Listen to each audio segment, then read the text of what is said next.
After I six lost years her of disappearance, 6 years he was ago. crying during his speech. I lost Those her. are Suddenly, my she appeared, daughters. holding twin daughters. This is one of the most emotional stories I've ever written.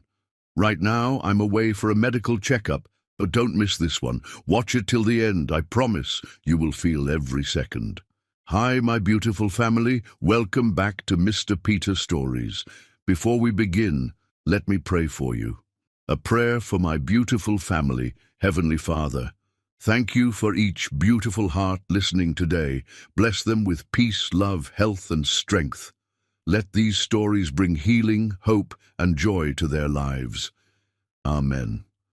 Binta and I are in New York for my medical checkup with Dr. Bruce Lerman, one of the best in the world. We believe everything will be fine, with your prayers beside us. While I'm away, our dear James is here for 2 to 3 days, sharing the stories. Was yesterday's story with James good? Type yes in the comments if you're happy with his effort. And please, my family, don't leave the story halfway. Stay with it, feel it, and let it speak to your heart. Don't forget to like, comment, and subscribe, and invite your family and friends too. I'll be back soon. Keep Binta and me in your prayers. Some hearts recognize each other across crowded rooms, but Jeremy Boone's heart had been dead for so long that when it suddenly thundered back to life in the Museum of Modern Art that rainy Tuesday afternoon, he thought he might be having a heart attack. The woman standing before Monet's water lilies wasn't supposed to exist in his world. She was crying. Not delicate, practiced tears of society women, but real, soul-deep sobs that shook her entire frame. Her dark skin glowed under the museum's soft lighting, and her natural hair was pulled back in a simple bun that revealed the elegant curve of her neck. She wore a vintage coat and twice-resoled shoes, but there was something about her presence that made everyone else fade into background noise. Jeremy had been wandering the museum for an hour, escaping another board meeting where men in $1,000 suits discussed profit margins while real people suffered outside their windows. At 30, he was worth billions, but felt emptier than the day his father died and left him this empire of loneliness. This woman, this stranger whose tears fell like prayers, was feeling something real, something Jeremy had forgotten existed. He moved closer, drawn by invisible magnetism. She was whispering to the painting. If only love could really last forever like this. If only promises meant something. "Excuse me," Jeremy said softly, his commanding tone replaced by something gentler. "Are you all right?" She turned, and Jeremy's world tilted.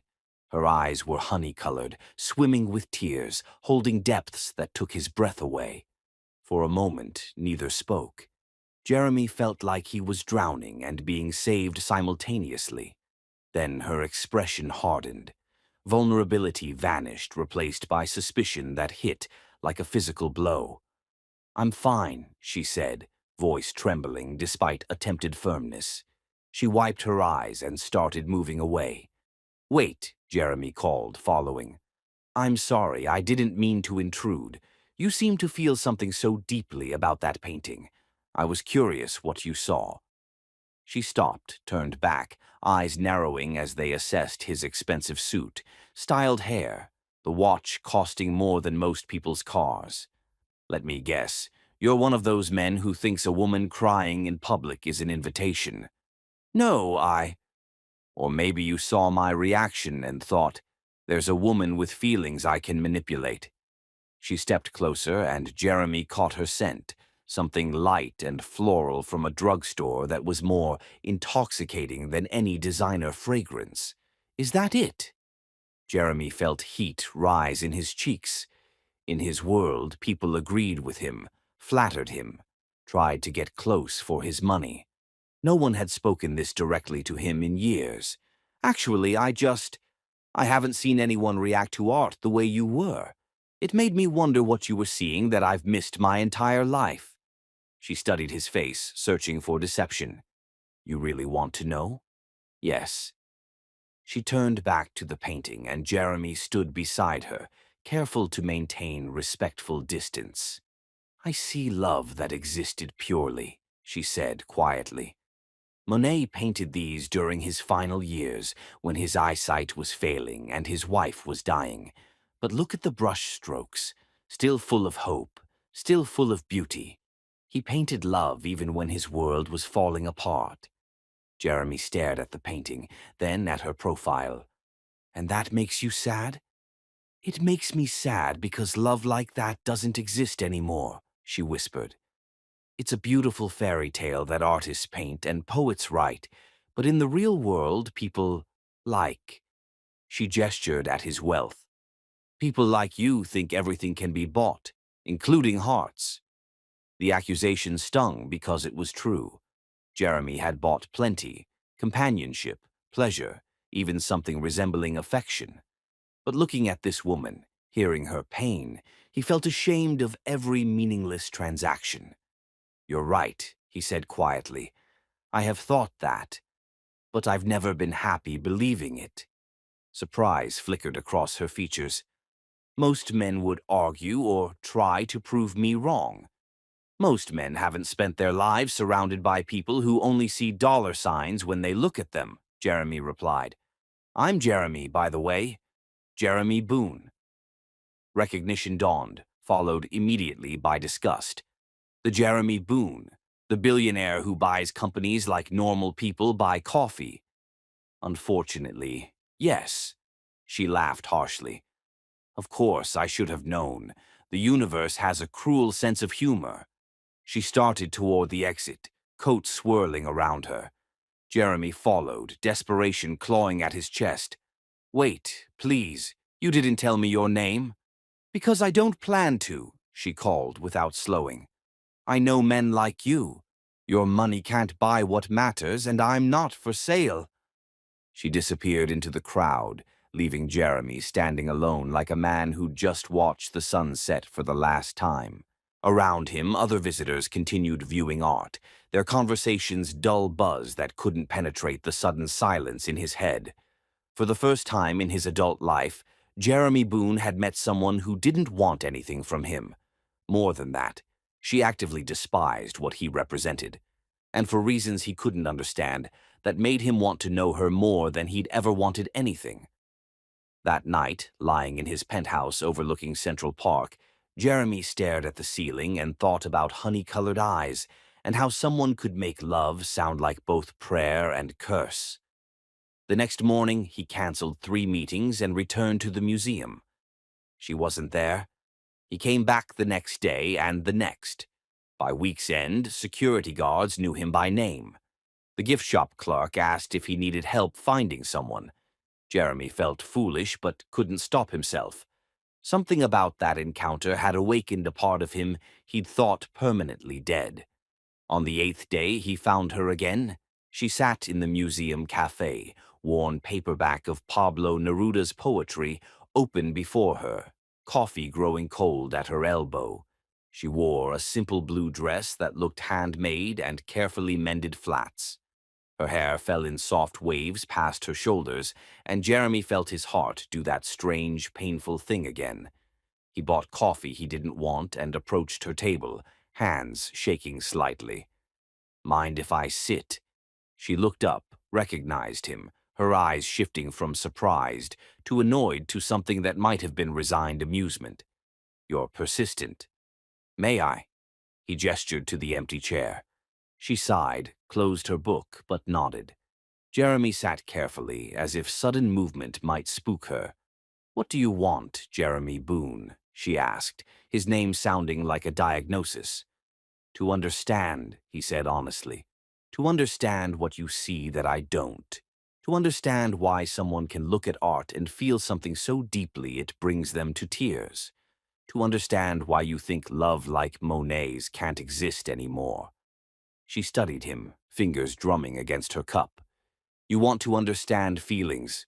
Most people in your tax bracket think emotions are for poor people." "Maybe that's why I feel so empty all the time," Jeremy said, words slipping out unbidden. Something shifted in her expression, a crack in the armor. "Empty?" Jeremy nodded, surprised by his honesty. I have everything anyone could want, and I feel nothing most days. But when I saw you crying in front of that painting, for a moment I remembered what it felt like to feel something real. She was quiet so long Jeremy wondered if he'd revealed too much. Then she opened her book and tore out a page, making Jeremy wince. "What are you doing?" Pablo Neruda wrote, "Love is so short, forgetting is so long," she said, writing on the torn page. "If you really want to understand, start there." She slid the paper across the table. Jeremy looked down at an address written in careful handwriting. "What is this?" "A place where love still exists," she said, standing and gathering her things. "If you can find it without using your money, your influence, or your name, maybe we can talk again." She walked away, leaving Jeremy holding poetry and an address that felt like both challenge and promise. He had no idea that in trying to win the heart of a woman whose name he didn't know, he was about to discover the most dangerous thing a billionaire could find, something money couldn't buy. Chapter 2. Learning to Trust. The address led Jeremy Boone to a place that didn't exist on any map his money had ever drawn. A children's hospital in Brooklyn where miracles were measured in smiles instead of stock prices.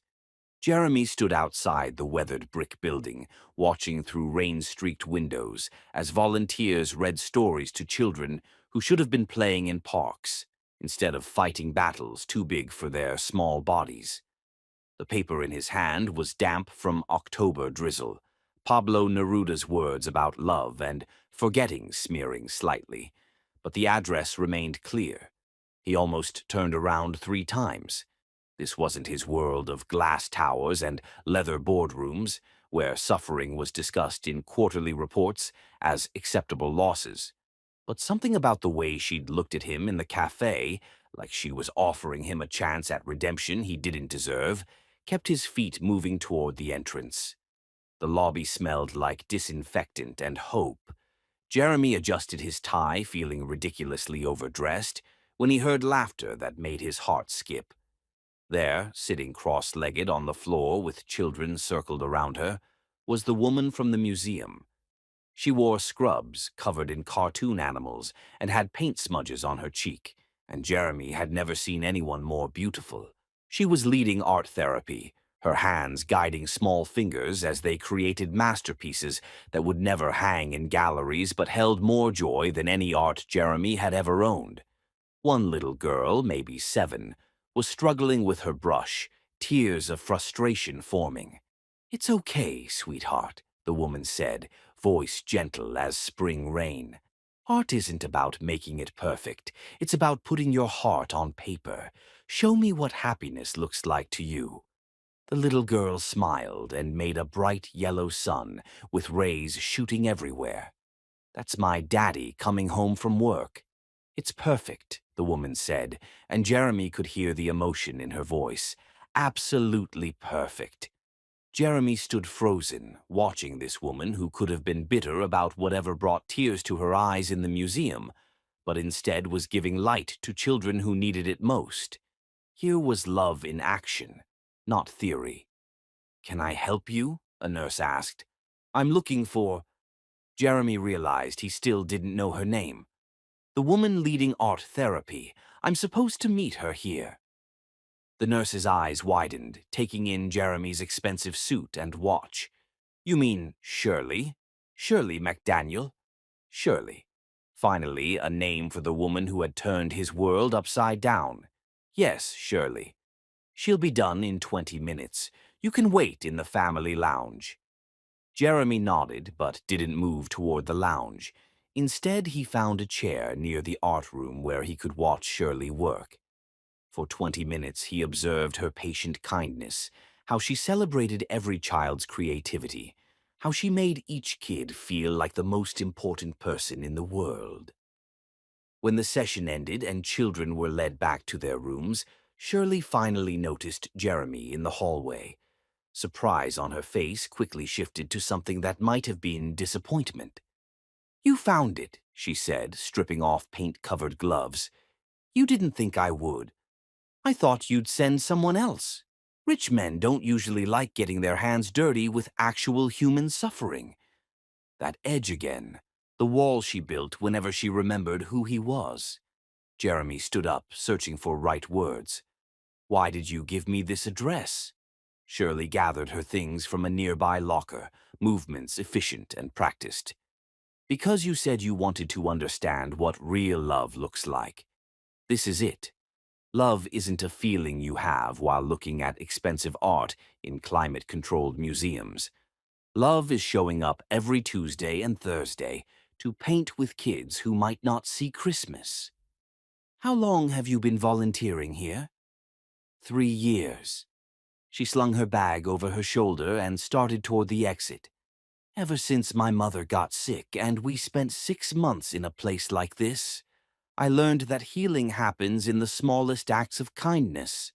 Jeremy followed her outside into drizzle. Your mother, is she better now? Shirley stopped and turned to face him, expression softening slightly. She has good days and bad days. Lupus doesn't really get better, Mr. Boone. It just teaches you to appreciate moments when pain isn't the loudest thing in your life. The way she said his name, formal, distant, made Jeremy's chest tighten. Jeremy, please, just Jeremy. Jeremy, she repeated, and somehow it sounded different this time. Less like an accusation, more like she was trying the word for size. They stood in the rain, neither quite sure what came next. Jeremy wanted to offer to drive her home, but suspected she'd refuse. He wanted to ask her to dinner, but something told him that would be entirely wrong. Can I ask you something? Shirley said finally. Anything? Why does a billionaire care what someone like me thinks about love? Jeremy was quiet, watching raindrops roll down hospital windows behind her. Because I've been surrounded by people who love my money my entire life, and I'm starting to think I don't know what actual love looks like. Because when I saw you crying in that museum, I felt something I thought I'd lost forever. Because you're the first person in years who's looked at me and seen something worth challenging instead of something worth using. Shirley stared at him, searching his face for deception. That's either the most honest thing anyone's ever said to me, or you're a better actor than I thought. I'm a terrible actor, Jeremy said, and for the first time since he'd met her, Shirley smiled. It was small, barely there, but it transformed her entire face. I have to catch the bus, she said after a moment. Let me drive you home. No. Let me call you a cab. No. Let me... Jeremy stopped, realizing what he was doing. I'm sorry. I'm trying to solve your problems with money again, aren't I? You're learning, Shirley said, and there was something almost approving in her tone. Jeremy watched her walk toward the bus stop, feeling helpless and frustrated, and more alive than he'd felt in years. As her bus pulled away, he made a decision his board would have called insane. He was going to figure out how to exist in Shirley McDaniel's world without using any of the tools that had defined his life. 3 days later, Jeremy was back at the hospital, not wearing a suit. He'd traded designer clothes for jeans and a sweater, his expensive watch for a simple one that had belonged to his father. He looked like any other volunteer. You came back, Shirley said when she saw him in the art room. You said love was showing up. I'm trying to learn how to show up. She studied him, taking in his different appearance, the paint supplies he'd brought. Why? Because I think you might be the first real thing that's happened to me in my entire life, Jeremy said quietly. And I don't want to miss the chance to understand what that means. Shirley was quiet for a long time, honey-colored eyes searching his face. Then she handed him a smock covered in cartoon dinosaurs. Rule number 1. The kids come first, always. Your feelings, my feelings, whatever this is between us, none of it matters as much as making sure these children feel loved and valued. Understood. Rule number 2. No money. You don't pay for supplies. You don't make donations in my name. You don't try to solve problems with your credit card. If you want to help here, you help with your hands and your heart. Understood? Rule number 3. Shirley's voice softened slightly. If you're doing this to impress me, don't. If you're doing this because you actually want to understand what love looks like when it's not transactional, then welcome to the team. Jeremy tied the smock around his waist, feeling ridiculous and nervous and more hopeful than he'd felt in years. I want to understand. That afternoon, Jeremy Boone, who had negotiated billion-dollar deals and commanded rooms full of powerful men, sat on the floor with a 6-year-old named Marcus, who was teaching him how to paint dinosaurs. Marcus was missing most of his hair from chemotherapy, but his smile was brighter than any LED display on Jeremy's office walls. The trick, Marcus explained very seriously, is to make them look happy. Sad dinosaurs don't help anybody feel better. Jeremy looked over at Shirley, who was helping a little girl named Emma create a garden scene full of flowers that defied all laws of botany and physics. Shirley caught his eye and smiled. A real smile this time, one that reached her eyes and made Jeremy's chest feel too small for his heart. Happy dinosaurs, Jeremy repeated, carefully adding a smile to his T-Rex. I think I'm starting to understand. As the afternoon wore on, Jeremy found himself relaxing in a way he hadn't in years. The children didn't care about his net worth or his business empire. They cared that he listened when they told stories about their paintings, that he celebrated when they mixed colors successfully, that he was present with them in the moment. When the session ended and they were cleaning up supplies, Shirley approached him. You did well today. I felt like I was learning a new language. You were, the language of being human. She paused, seeming to make a decision. There's a small cafe near here that makes decent coffee. If you want to continue this conversation, Jeremy's heart jumped. I'd like that very much.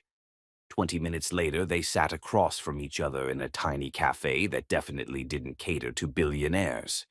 The coffee came in mismatched mugs, and the tables were scarred with years of use, but Jeremy felt more comfortable than he had in any 5-star restaurant. Tell me about your mother, Jeremy said gently. Shirley's fingers wrapped around her coffee mug like she was drawing warmth from it. Her name is Blythe. She was a teacher before she got sick, 2nd grade. She used to say that children were the closest thing to magic she'd ever seen. Shirley's voice grew soft with love and worry. The lupus makes her so tired now. Some days she can barely get out of bed, but she still asks me about my day, still wants to hear about the kids at the hospital, still believes the world is more good than bad. She sounds incredible. She is. She's also the reason I work 3 jobs and why I'm getting my degree part-time. Insurance doesn't cover everything, and medications are... Shirley trailed off, seeming to realize she was sharing financial details with someone who could buy and sell her problems without blinking. I'm sorry, Jeremy said quietly. I'm sorry she's sick, and I'm sorry you have to carry that burden alone.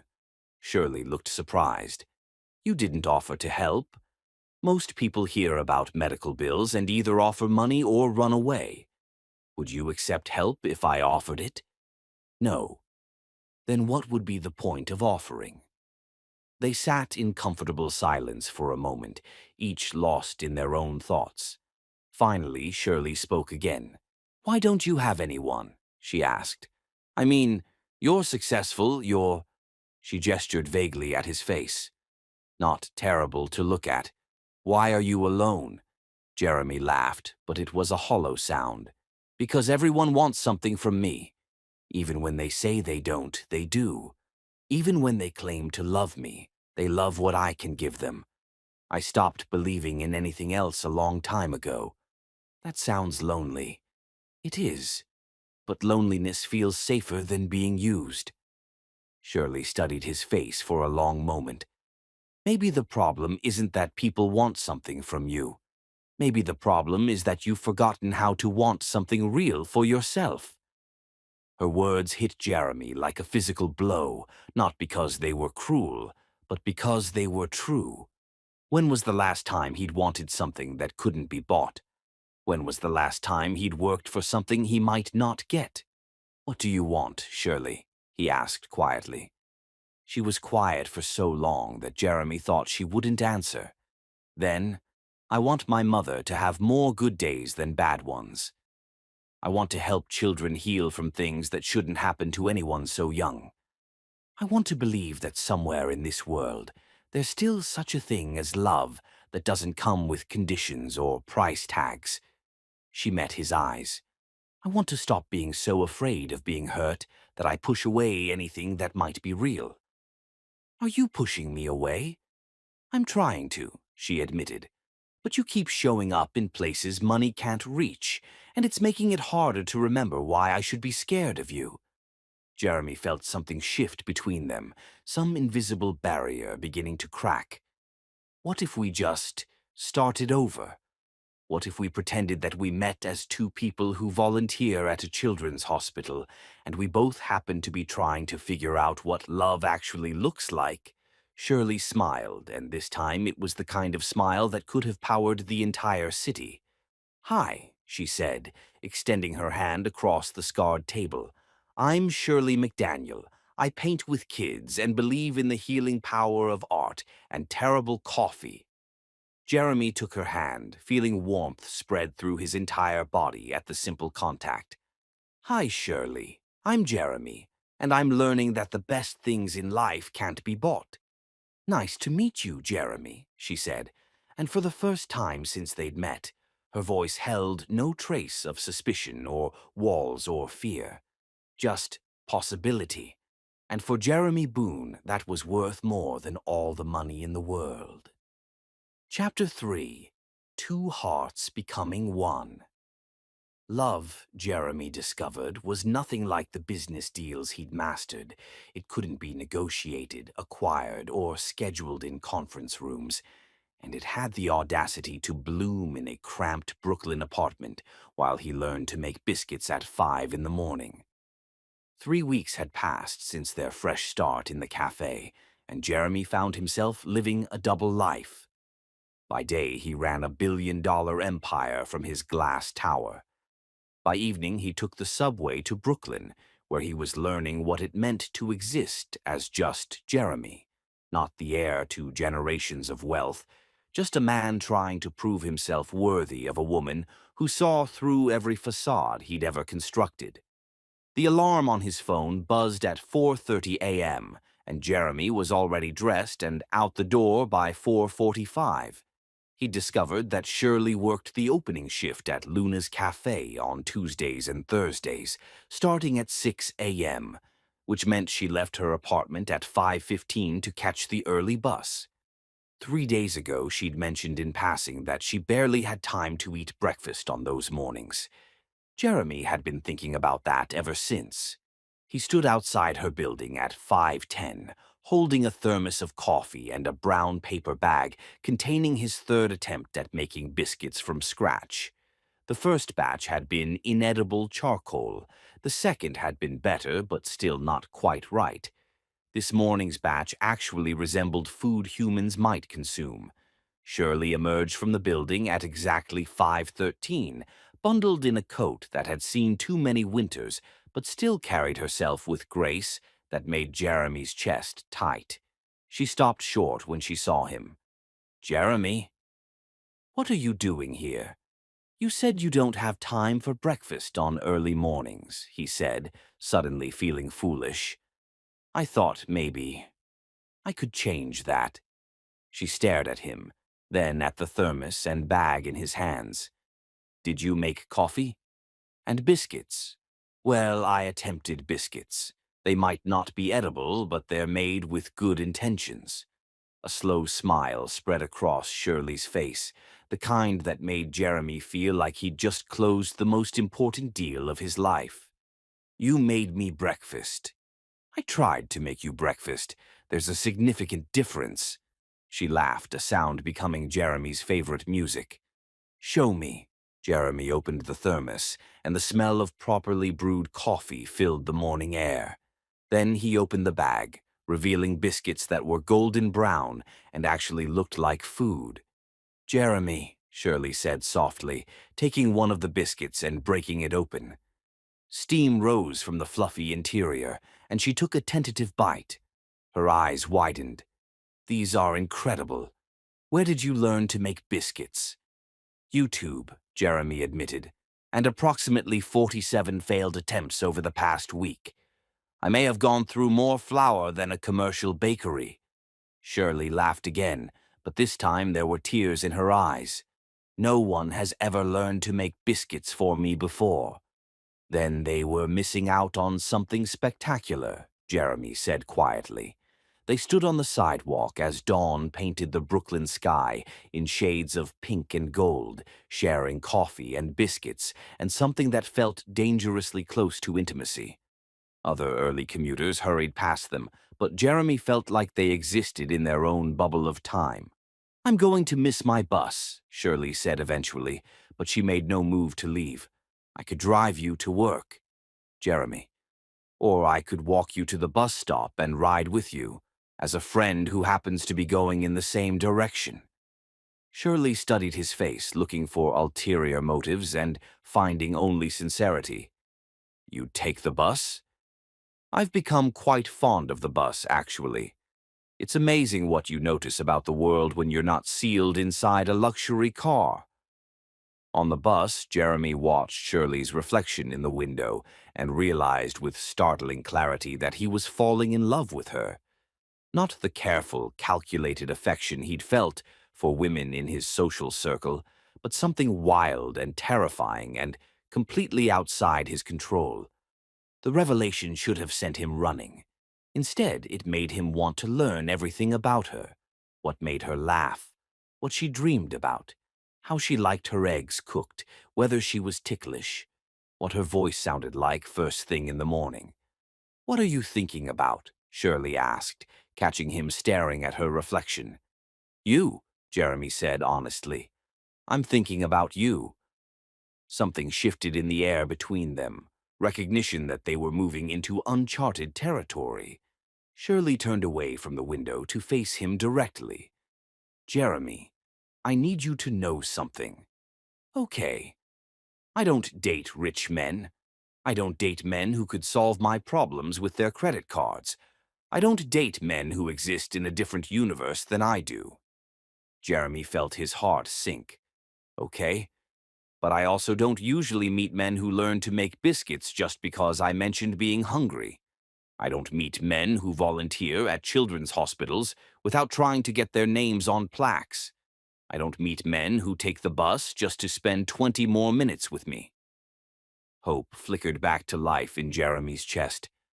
"What are you saying?" "I'm saying I don't know what this is, but I'm terrified of it, and that's probably a sign that it might be real." Jeremy reached across the small space between them and took her hand. Her fingers were cold from morning air, but they warmed under his touch. "I'm terrified, too. I've never felt anything like this before. What happens when you get bored?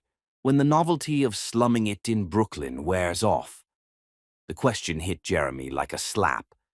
"Is that what you think this is? Some kind of social experiment?" "I don't know what to think. You're Jeremy Boone.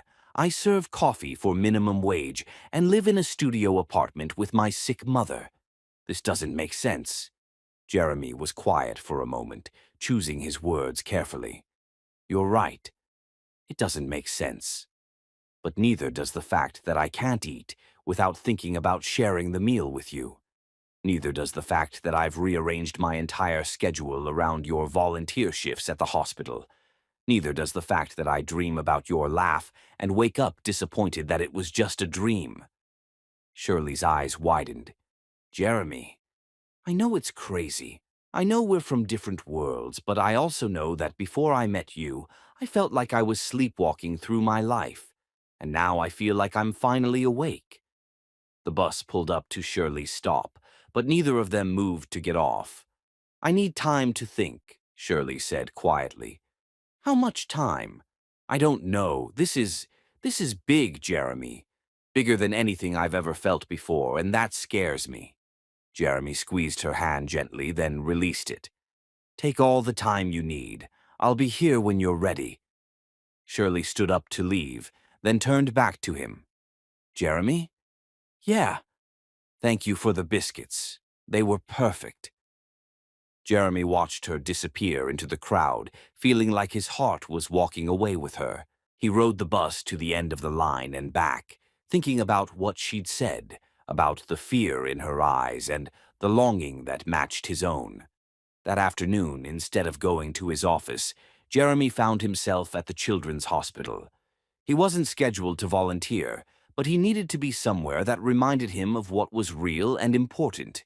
He found Marcus in the art room working on a painting by himself. Hey, buddy, Jeremy said, sitting beside him. What are you working on?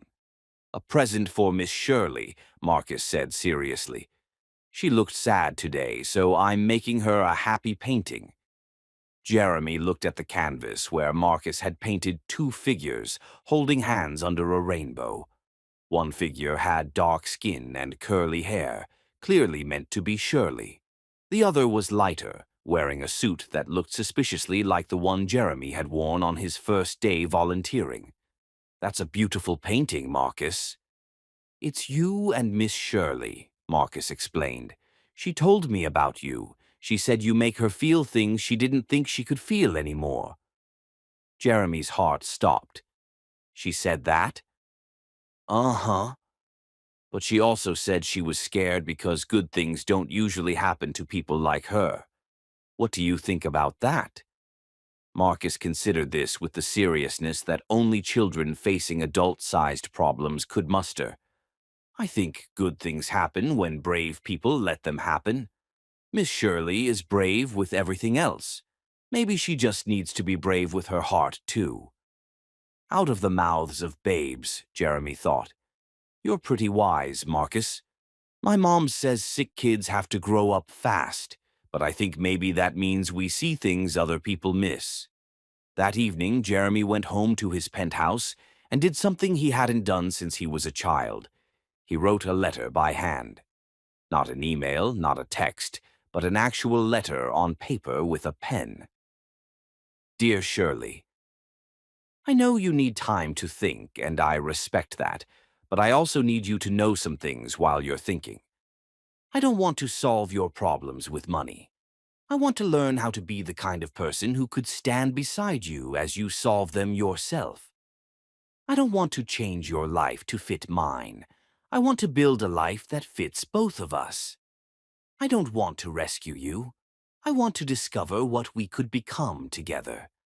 I've spent my entire life accumulating things, companies, properties, investments, but for the first time I've found something I want to earn. Your trust, your time, your heart. I won't pressure you for an answer. I won't show up at your work or your home. But I will be at the hospital on Thursday for art therapy because those kids need consistency and because showing up for them is showing up for you. Whatever you decide, thank you for teaching me what it feels like to be human. Love. Jeremy. He had the letter delivered by messenger the next morning, along with a single yellow sunflower and a note that read, From Marcus, who says good things happen when brave people let them happen. Thursday afternoon, Jeremy arrived at the hospital with nervous energy coursing through his veins. He didn't know if Shirley would be there, didn't know what her decision would be, but he knew he would respect whatever she chose. He was setting up paint supplies when he heard her voice behind him. You wrote me a letter. Jeremy turned around, his heart hammering against his ribs. Shirley stood in the doorway, wearing scrubs covered in cartoon stars and an expression he couldn't quite read. I did. No one writes letters anymore. Maybe they should. Some things are too important for text messages. Shirley moved closer, and Jeremy caught the faint scent of her perfume, mixed with paint and possibility. I've been thinking about what you said, about earning my trust. And I think maybe it's time I took some advice from a very wise 6-year-old about being brave with my heart. Jeremy felt like the sun had just risen inside his chest. What does that mean, exactly? Shirley reached into her pocket and pulled out a folded piece of paper. It means I wrote you a letter, too. Jeremy took the paper with hands that trembled slightly. He unfolded it to find Shirley's careful handwriting. Jeremy.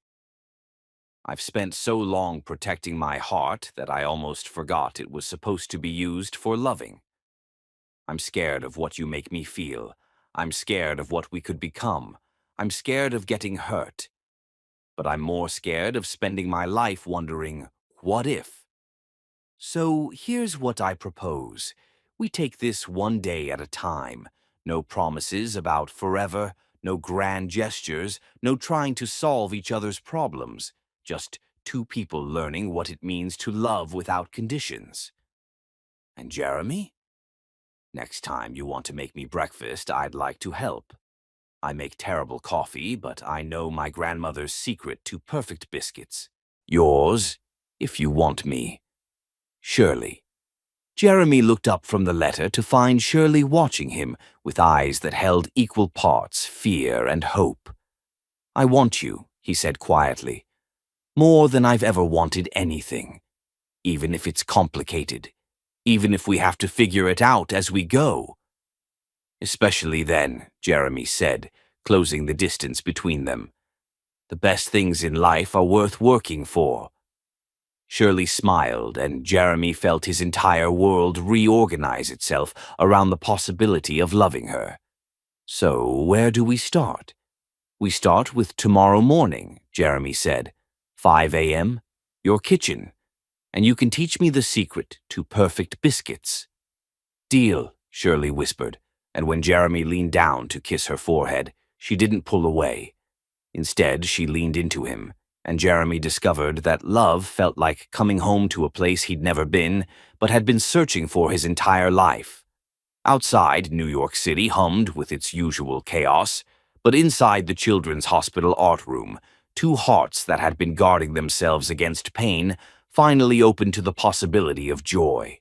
And in that opening, something extraordinary began to bloom. Chapter 4. Life Grows Within. 6 months later, Jeremy Boone discovered that the most powerful merger of his life happened not in a boardroom, but in a tiny courthouse in Queens, where he promised forever to a woman who had taught him that some acquisitions were worth everything and cost nothing at all. The morning light streaming through their secret apartment windows painted everything in gold and possibility. Jeremy had bought the modest two-bedroom space in Brooklyn, not as an investment, but as a sanctuary, a place where he could be just a man in love, where wealth couldn't follow him, where he and Shirley could build something real away from prying eyes and his mother's poisonous influence. Jeremy woke every morning at 4:45 a.m. now, not because his alarm demanded it, but because he couldn't bear to miss a moment with the woman sleeping beside him. He turned carefully in bed, studying Shirley's face in the early light. After 6 months of morning biscuits, evening dinners cooked together, and nights spent talking until dawn, she still took his breath away. Her dark hair spread across the pillow like spilled silk, and her lips were slightly parted in sleep, making the soft sounds that had become Jeremy's favorite lullaby. But this morning was different. This morning, Shirley's hand rested protectively over her still flat belly, and hidden beneath her palm was the most precious secret they'd ever shared. 3 days ago, Shirley had taken a pregnancy test in their tiny bathroom. Jeremy had been in the kitchen making coffee when he heard her sharp intake of breath, followed by silence that seemed to stretch for eternity. When she emerged, she was holding the plastic test with shaking hands and tears streaming down her face. "Jeremy," she'd whispered, her voice filled with wonder and terror in equal measure. He'd taken one look at her face and known immediately what the test revealed. The coffee mug had slipped from his hand, shattering on the kitchen floor, but neither noticed. Jeremy crossed the room in 2 strides and pulled Shirley into his arms, both of them crying as they held the tiny piece of plastic that represented their future. "We're having a baby," Shirley had sobbed against his chest. "We're having a baby," Jeremy had repeated, the words feeling like a prayer and a promise and a miracle all at once. Now, 3 days later, Jeremy still felt like he was walking on air. Every time he looked at Shirley, he saw their child growing inside her, their love taking physical form, their future beginning to unfold in the most beautiful way imaginable. He pressed a gentle kiss to her temple, and Shirley stirred, her honey-colored eyes fluttering open to meet his. "Good morning, beautiful," he whispered. "Good morning, Daddy," she whispered back, and Jeremy felt his heart explode with joy all over again. "How are you feeling? Nervous, excited, terrified, happy?" Shirley turned to face him fully, her hands still protecting their secret. "All at the same time." Jeremy placed his hand over hers, both of them cradling their baby together. "I love you, both of you." "We love you too," Shirley said, and Jeremy had never heard more beautiful words. They lay there in comfortable silence, watching the sun paint patterns on their bedroom wall and thinking about the future they were creating together. Finally, Shirley spoke. "Jeremy, we need to talk about what happens next." "What do you mean?" Shirley sat up, pulling the sheet around herself, her expression growing serious. "I mean, what happens when your mother finds out? What happens when the media finds out? What happens when your billion-dollar empire discovers that their golden boy has been living a double life in Brooklyn with a woman who serves coffee for a living?" Jeremy sat up too, reaching for her hands. "Hey, look at me." She met his eyes reluctantly. "Nothing changes," he said firmly. "Nothing about us changes because of what other people think or say or do. Everything changes, Jeremy. You know it does. Once this gets out, and it will get out, I become a target. My mother becomes a target. Our baby becomes a target." Shirley's voice cracked slightly. "Your mother will try to destroy me. You know she will." Jeremy's jaw tightened at the mention of Ione Boone. His mother had been growing increasingly suspicious about his recent absences, his refusal to attend social events, his general happiness. Just last week she'd cornered him in his office, demanding to know what had gotten into him lately. "My mother doesn't get a say in our lives," Jeremy said quietly. "Your mother controls half your company and most of your trust fund. She's been grooming you to marry someone from her approved list of society princesses since you could walk. She's not going to just accept that you've fallen in love with someone like me." "Someone like you?" Jeremy's voice sharpened. "What does that mean?" "You know what it means. I'm black, I'm poor. I don't come from the right family, or go to the right schools, or belong to the right clubs. To people like your mother, I'm everything that's wrong with your life choices." Jeremy felt anger surge through him, not at Shirley, but at a world that would make the woman he loved feel unworthy when the truth was exactly the opposite. "Shirley, listen to me," he said, taking her face in his hands. "You are the best thing that has ever happened to me. You are brilliant and kind and beautiful and strong. You volunteer with sick children and take care of your mother and work 3 jobs while getting a master's degree. You've made me a better person just by loving me. Any family would be lucky to have you, and if my mother can't see that, then that's her loss." Tears spilled down Shirley's cheeks. "But what if she makes it impossible for us to be together? What if she cuts you off, ruins your business, tries to take our baby away?" Jeremy was quiet for a moment, thinking about the trust funds and board positions and social expectations that had defined his life since birth. Then he thought about morning biscuits and children's laughter and the way Shirley looked when she was helping someone heal. "Then we'll figure it out," he said simply. "Together. Because you and this baby are worth more to me than anything she could take away." "Jeremy, marry me." The words came from his heart, bypassing his brain entirely. But he didn't want to take them back. He'd been thinking about it for weeks, dreaming about making Shirley his wife in every way that mattered. Shirley stared at him in shock. What? Marry me, Jeremy repeated, sliding off the bed to kneel beside it. I don't have a ring, and this isn't the romantic proposal you deserve, but I can't wait another second to ask you to be my wife. Jeremy, we've only been together 6 months. I knew I loved you after 6 days. I knew I wanted to spend my life with you after 6 weeks. The only thing that's changed is that now I get to love both you and our baby. Shirley was crying again, but Jeremy couldn't tell if they were happy tears or panicked tears. This is crazy. The best kind of crazy. The kind that changes everything for the better. What about your mother? What about the media? What about... Jeremy stood up and sat back on the bed, pulling Shirley into his arms. What about us? What about the fact that I can't imagine my life without you? What about the fact that you make me laugh every day and I've never been happier than I am in this tiny apartment with you? What about the fact that we're going to have a baby together and I want that baby to grow up, knowing that their parents were brave enough to choose love over fear? Shirley searched his face, looking for doubt and finding only determination. If we do this, if we get married, we do it our way. Small, private, just us and the people who matter. Whatever you want. And we don't tell anyone until after the baby is born. We keep it secret until we're strong enough to handle whatever storm comes. Jeremy nodded, though the thought of hiding their marriage made his chest ache. If that's what you need to feel safe. And Jeremy, Shirley's voice grew soft.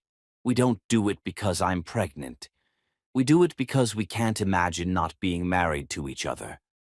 Jeremy cupped her face in his hands, looking directly into her eyes. Shirley McDaniel, I want to marry you because you are the love of my life. I want to marry you because you've made me believe in forever.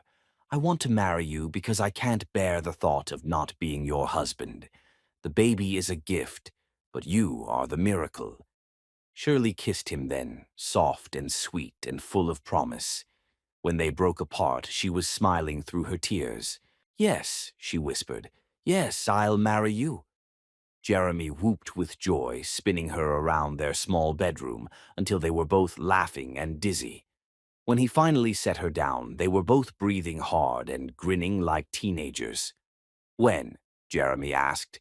Soon, before I start showing, before anyone gets suspicious. Today? Shirley laughed. Today? Jeremy, we need witnesses. We need Nolan and your mother. That's all we need. 2 hours later, they stood in a small courthouse in Queens. Jeremy in his best suit, and Shirley in a simple white dress she'd found at a vintage shop. Blythe McDaniel sat in the front row, tears of joy streaming down her face despite her obvious fatigue from her latest lupus flare. Nolan Hurst stood beside Jeremy as his best man, having cancelled 3 meetings and sworn himself to absolute secrecy. The ceremony was brief, but perfect.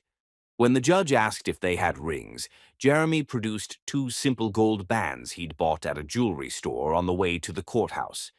They weren't diamonds or designer pieces, but they were real, and they were theirs. Do you, Jeremy, take Shirley to be your wife, to have and to hold, in sickness and in health, for richer or poorer, for better or worse, as long as you both shall live? I do, Jeremy said, his voice strong and clear. Do you, Shirley, take Jeremy to be your husband, to have and to hold, in sickness and in health, for richer or poorer, for better or worse, as long as you both shall live? I do, Shirley whispered, her voice thick with emotion. By the power vested in me by the state of New York, I now pronounce you husband and wife. You may kiss the bride. Jeremy kissed his wife for the first time, pouring all his love and gratitude and promises into that single moment. When they broke apart, Shirley was Mrs. Shirley Boone, and Jeremy had never felt richer in his life. That evening, they celebrated with takeout Chinese food in their tiny apartment, sitting on the floor around their coffee table, eating lo mein with plastic forks and laughing about everything and nothing. To the bride and groom, Nolan said, raising his glass of cheap champagne. To new beginnings, Blythe added, her eyes bright with happiness despite her exhaustion. To our family, Jeremy said, looking at Shirley with such love that it made everyone else tear up. To miracles, Shirley finished, her hand resting on her still flat belly. Later that night, after Nolan had gone home and Blythe had fallen asleep on their couch, Jeremy and Shirley lay in bed as husband and wife for the first time. "Any regrets?" Jeremy asked softly. "Only that we waited so long," Shirley replied, curling into his side. Jeremy pressed a kiss to her hair, breathing in the scent that had become home to him. "I love you, Mrs. Boone." "I love you too, Mr. Boone." They fell asleep wrapped around each other, blissfully unaware that across town, Ione Boone was hiring a private investigator to find out what her son was hiding. They fell asleep believing that love was enough to conquer anything. They fell asleep not knowing that some storms are too powerful to weather, and that sometimes the people who claim to love you are the ones capable of destroying everything you hold dear.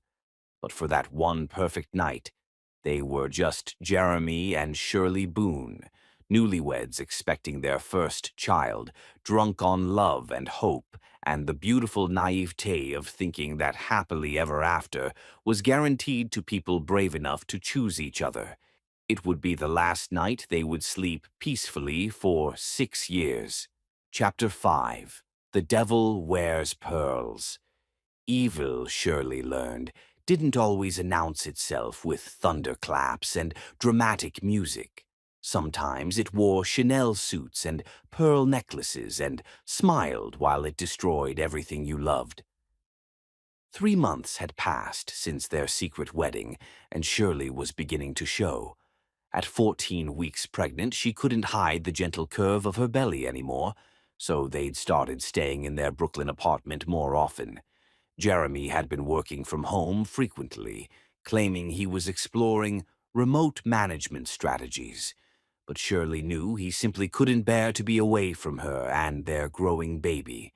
This particular Tuesday morning found them in their kitchen, engaged in what had become their favorite ritual. Jeremy reading aloud to their unborn child while Shirley made breakfast. He sat behind her as she stood at the stove, his arms wrapped around her waist, his hands resting protectively over her bump, his voice a gentle rumble against her back. "Today we're reading about quarterly earnings projections," Jeremy said solemnly to her belly, holding up a business report. "Your daddy has to make very important decisions about investments and market positioning." "Jeremy," Shirley laughed, flipping pancakes with expert precision. "You are not reading business reports to our baby. Why not?" "Early education is crucial for development. Read them something beautiful." Jeremy set aside the report and reached for the book of poetry that had become their baby's bedtime story collection. "Okay, little one, today we're reading Pablo Neruda because your mommy believes in feeding souls with beautiful words."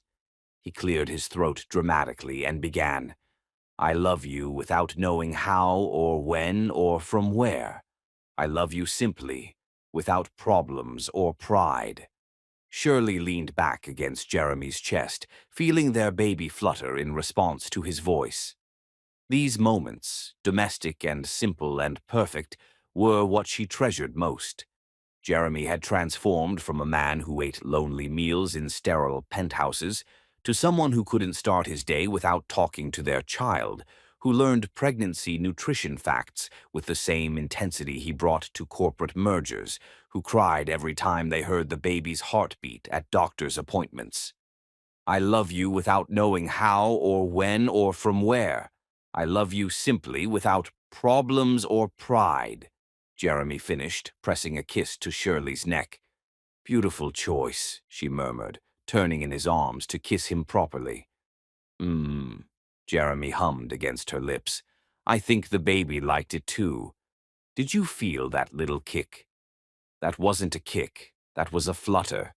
The baby is saying hello to Daddy. Jeremy dropped to his knees and pressed his ear to Shirley's belly, his face serious with concentration. Hello, baby Boone. This is your daddy.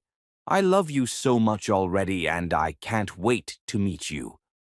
Shirley ran her fingers through Jeremy's hair, overwhelmed by love for this man who had gone from corporate shark to devoted husband and father-to-be in the span of months. What if we find out the gender today? Jeremy looked up at her, excitement dancing in his eyes. Do you want to know? I think I do. Do you? I want whatever you want. Boy, girl, as long as they're healthy and they're ours. I don't care. They were interrupted by the sharp ring of Jeremy's phone. He glanced at the screen and his expression immediately darkened. Ione, he said, showing Shirley the caller ID. Don't answer it, Shirley said quickly. You're not supposed to be working from home again today. But the phone kept ringing, insistent and demanding. Jeremy looked torn between his desire to ignore his mother and his awareness that avoiding her completely would only make her more suspicious.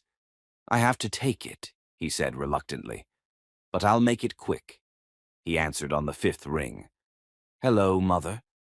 Even from across the kitchen, Shirley could hear Ione's sharp voice cutting through the phone speaker. Jeremy, darling, I've been trying to reach you for days. We need to discuss the Patterson merger, and Rochelle needs your signature on several documents. Where have you been? I've been working from home, as I mentioned last week. Working from home. Ione's voice carried that particular tone of disapproval that had shaped Jeremy's childhood. Since when do you work from home? You have a perfectly functional office. Since I decided that I could be more productive in a quieter environment. Well, productivity or not, you need to come in today. The Patterson family is hosting a dinner tonight, and their daughter Evangeline will be there. She's recently returned from her studies in Paris, and she's quite accomplished. Perfect wife material. Shirley felt her blood freeze. Even after all these months, hearing Ione casually discuss Jeremy's future with other women still made her stomach twist with anxiety. I'm not interested in meeting anyone, Mother. I've told you that repeatedly. Nonsense. You're 30 years old, Jeremy. It's time you settled down with someone appropriate, someone who understands our world, our responsibilities, someone who can give you the kind of marriage that benefits both families. Jeremy's jaw clenched, and Shirley could see him fighting to keep his voice level. I said I'm not interested. What has gotten into you lately? Ione's voice sharpened. You've been distant, secretive, refusing social invitations. Are you having some kind of crisis? Perhaps you should speak to Dr. Wellington about adjusting your medication. I'm not having a crisis, and I don't need medication. I'm happy, Mother. Genuinely happy for the first time in years. The silence that followed was so long and cold that Shirley could practically feel Ione's suspicion crystallizing through the phone. Happy, Ione repeated slowly. How interesting. And what, pray tell, has brought about this sudden happiness? Jeremy glanced at Shirley, panic flickering in his eyes. I've been exploring new interests. Volunteer work, actually. Volunteer work. The disdain in Ione's voice was palpable. Since when do you volunteer? Since I realized there's more to life than profit margins. Another long silence. Then, Jeremy, I think we need to have a face-to-face conversation. Today, I'm concerned about these sudden changes in your behavior. Mother, I'll expect you in my office at 2 o'clock. Don't be late. The line went dead. Jeremy stared at his phone for a moment, then looked at Shirley with an expression that mixed guilt and determination. I have to go see her. Jeremy, no. Something about this feels wrong. I can handle my mother, Shirley. I've been doing it my whole life. But she's suspicious now. Did you hear the way she was talking? She knows something is different. Jeremy pulled Shirley into his arms, holding her close. She doesn't know anything. She's just fishing, trying to figure out why I'm not the miserable, compliant son she's used to controlling. What if she's having you followed? What if she's hired someone to investigate? Hey, Jeremy interrupted gently, tilting Shirley's chin up to meet his eyes. Look at me. I won't let anyone hurt you or our baby. I promise you that. But, no buts, I love you, Shirley Boone. I love our child. Nothing my mother says or does will change that. He pressed a soft kiss to her forehead. I'll go see her, endure whatever lecture she has prepared, and be home in time for our doctor's appointment. We're going to find out if we're having a son or daughter today, remember. Shirley nodded reluctantly, but the knot of anxiety in her stomach continued to tighten. Promise me you'll be careful. Promise me you won't let her manipulate you into anything. I promise, this time tomorrow, this whole conversation will be forgotten. Jeremy left for Manhattan at noon, kissing Shirley goodbye with the passionate tenderness that still took her breath away. She spent the afternoon trying to distract herself with household tasks, but every few minutes she found herself checking her phone, waiting for a text from Jeremy to let her know he was okay. At 1:45 p.m., her phone finally buzzed. But the text wasn't from Jeremy. It was from an unknown number. Star Mrs. Boone. Your mother needs you immediately. She's had an episode. St. Mary's Hospital, room 314. Blythe had been having more bad days lately, her lupus flaring despite the medications, but she'd seemed fine when Shirley had called her that morning. She grabbed her coat and bag, texting Jeremy as she rushed toward the subway. Mom is in the hospital. Going to St. Mary's now. Call me as soon as you get this. The train ride to the hospital felt endless. Shirley pressed her hand to her belly, silently reassuring their baby that everything would be okay, even as her mind raced with worst-case scenarios. Blythe was all the family she had left, the only parent who had ever truly loved and supported her. She couldn't lose her mother now, not when she was about to become a mother herself. St. Mary's Hospital was a maze of sterile corridors and fluorescent lighting. Shirley found room 314 after what felt like hours of searching, her heart pounding as she approached the door. The room was dark, too dark for someone who was supposed to be receiving medical treatment. Shirley felt a chill of wrongness as she pushed open the door. Mom, she called softly. The lights switched on and Shirley's world tilted on its axis. Her mother wasn't there. Instead, Ione Boone sat in a chair beside the empty hospital bed, perfectly coiffed and dressed as if she were attending a board meeting. Two large men in expensive suits flanked the doorway behind Shirley, effectively blocking her exit. Hello, Shirley, Ione said, her voice as cold and sharp as winter wind. Or should I say, Mrs. Boone, though I suppose that marriage license was just another one of your little schemes. Shirley's blood turned to ice. Where is my mother? Your mother is perfectly safe, Ione replied, examining her manicured nails with calculated indifference. For now. What do you want? Ione stood up slowly, her movement predatory and graceful. I want you to disappear from my son's life, permanently. No, I think you misunderstand, dear. This isn't a negotiation. Ione gestured to one of the men, who handed her a manila folder. Your mother is currently being held at a secure location. Whether she remains safe depends entirely on your cooperation. Shirley felt the world spinning around her. You kidnapped my mother. I relocated her to ensure your full attention during our conversation. This is insane. Jeremy will never forgive you for this. Ione laughed, a sound like ice breaking. Jeremy will never know about this. As far as he's concerned, you've decided that marriage to a billionaire isn't the fairy tale you expected. You've realized that you don't belong in his world, that you never did. I'll tell him the truth. No, you won't. Ione opened the folder and pulled out several photographs. Because if you do, your mother will die slowly and painfully, and it will be entirely your fault. The photographs showed Blythe in what looked like a basement or warehouse, tied to a chair, unconscious but breathing. Shirley's knees buckled, and she had to grab the hospital bed rail to keep from falling. "You're a monster," she whispered. "I'm a mother protecting her son from a gold-digging whore who got pregnant to trap him. I love Jeremy. We love each other." "Love," Ione spat. "How quaint. Do you really think love is enough to bridge the gap between your worlds? Do you think a girl from the projects who serves coffee for a living can survive in high society? Do you think my son will still want you when the novelty wears off and he realizes what you've cost him? Jeremy chose me. He married me. Jeremy was temporarily insane. Men do stupid things when they think with their lower instincts, but sanity always returns."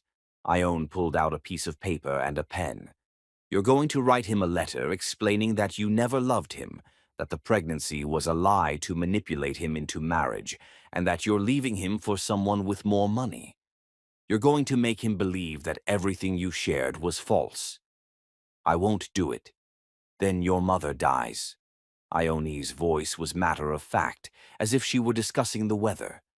"And after she dies, I'll make sure everyone knows exactly what kind of woman you really are. I'll destroy your reputation, your employment prospects, your future. I'll make sure you can never work with children again. I'll make sure no one in this city will have anything to do with you." Shirley pressed her hand to her belly, feeling their baby flutter as if sensing the danger. "What about your grandchild?" "What grandchild?" Ione smiled coldly.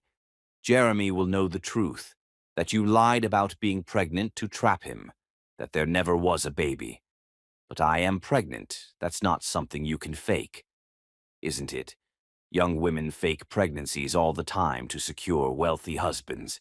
And when the supposed pregnancy mysteriously ends after you've disappeared, Jeremy will understand exactly what kind of manipulative creature you really are." The cruelty of the plan took Shirley's breath away. Not only would Jeremy lose his wife and child, but he would spend the rest of his life believing that the greatest love of his life had been an elaborate con.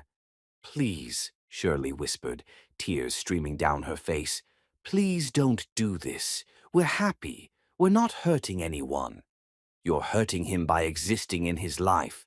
You're a distraction from his destiny, a mistake that will cost him everything if left uncorrected."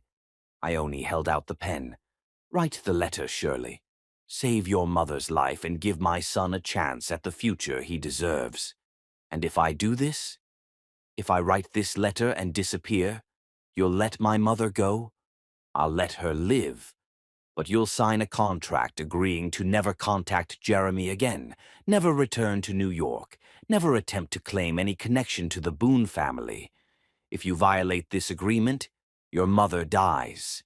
Shirley looked at the photographs of her unconscious mother, thought about Jeremy waiting for her at their doctor's appointment, thought about their baby growing inside her, and realized that Ione had won before the game had even begun. With shaking hands, she took the pen and paper. "What do you want me to write?" Ione smiled, and it was the most terrifying expression Shirley had ever seen. "Start with, 'Dear Jeremy, I never loved you.'" As Shirley began to write the letter that would destroy the only happiness she'd ever known, she felt their baby move again, and she silently promised her child that someday, somehow, she would find a way to tell them about the father who had loved them both more than life itself, even if it took forever, even if it killed her, even if Jeremy never forgave her for the lies she was about to tell. Chapter 6. When the World Stops Turning. Jeremy Boone learned that hearts don't actually break. They shatter into pieces so small that you spend years finding fragments in unexpected places, cutting yourself on memories that used to be beautiful. The meeting with his mother had been exactly what Jeremy expected. 2 hours of thinly veiled threats and manipulation. By the time he escaped, Jeremy was running late for the doctor's appointment where he and Shirley would learn their baby's gender. He tried calling Shirley repeatedly, but her phone went straight to voicemail. When he received her text about Blythe being in the hospital, panic hit him. At St. Mary's Hospital, room 314 was empty. No Blythe, no Shirley, no record of either being there. The nursing staff had never heard of Blythe McDaniel. By 7 p.m., Jeremy arrived at their Brooklyn apartment, hands shaking as he climbed the stairs 2 at a time. "Shirley, baby, are you here?" Silence. The apartment felt abandoned. Breakfast dishes sat exactly where they'd left them that morning. Shirley's coffee mug, half full and cold, sat forgotten on the counter. He searched frantically. Her overnight bag was missing. Her toothbrush was gone. Her favorite sweater, the one from their first meeting, no longer hung in the wardrobe. But it was what he found on the kitchen table that destroyed him. A single piece of paper, folded in half, with his name written in Shirley's careful handwriting. Jeremy's hands trembled as he unfolded it. "Jeremy, I can't do this anymore. I thought I could, but I was wrong. I never loved you. What we had wasn't love. It was me seeing an opportunity. A rich, lonely man so desperate for affection he'd believe anything. I'm not pregnant. I never was. The positive test was fake, bought online like hundreds of other women do to trap wealthy men. I thought if I convinced you I was carrying your child, you'd be so happy you wouldn't ask questions. The morning sickness, the doctor's appointments, all an act. I've been planning this since the day I met you. Did you think it was coincidence that I was crying in front of that painting? I researched you, Jeremy. I knew exactly how to make you fall for me. I've taken some money and jewelry. Payment for services rendered. Don't look for me. By the time you read this, I'll be gone with someone who has more money than you. You were always too easy, Jeremy. Too trusting, too desperate to believe in love. The woman you thought you loved never existed. Goodbye, Shirley." Jeremy read it 3 times before the words penetrated. The handwriting was definitely Shirley's. Her wedding ring sat on the dresser.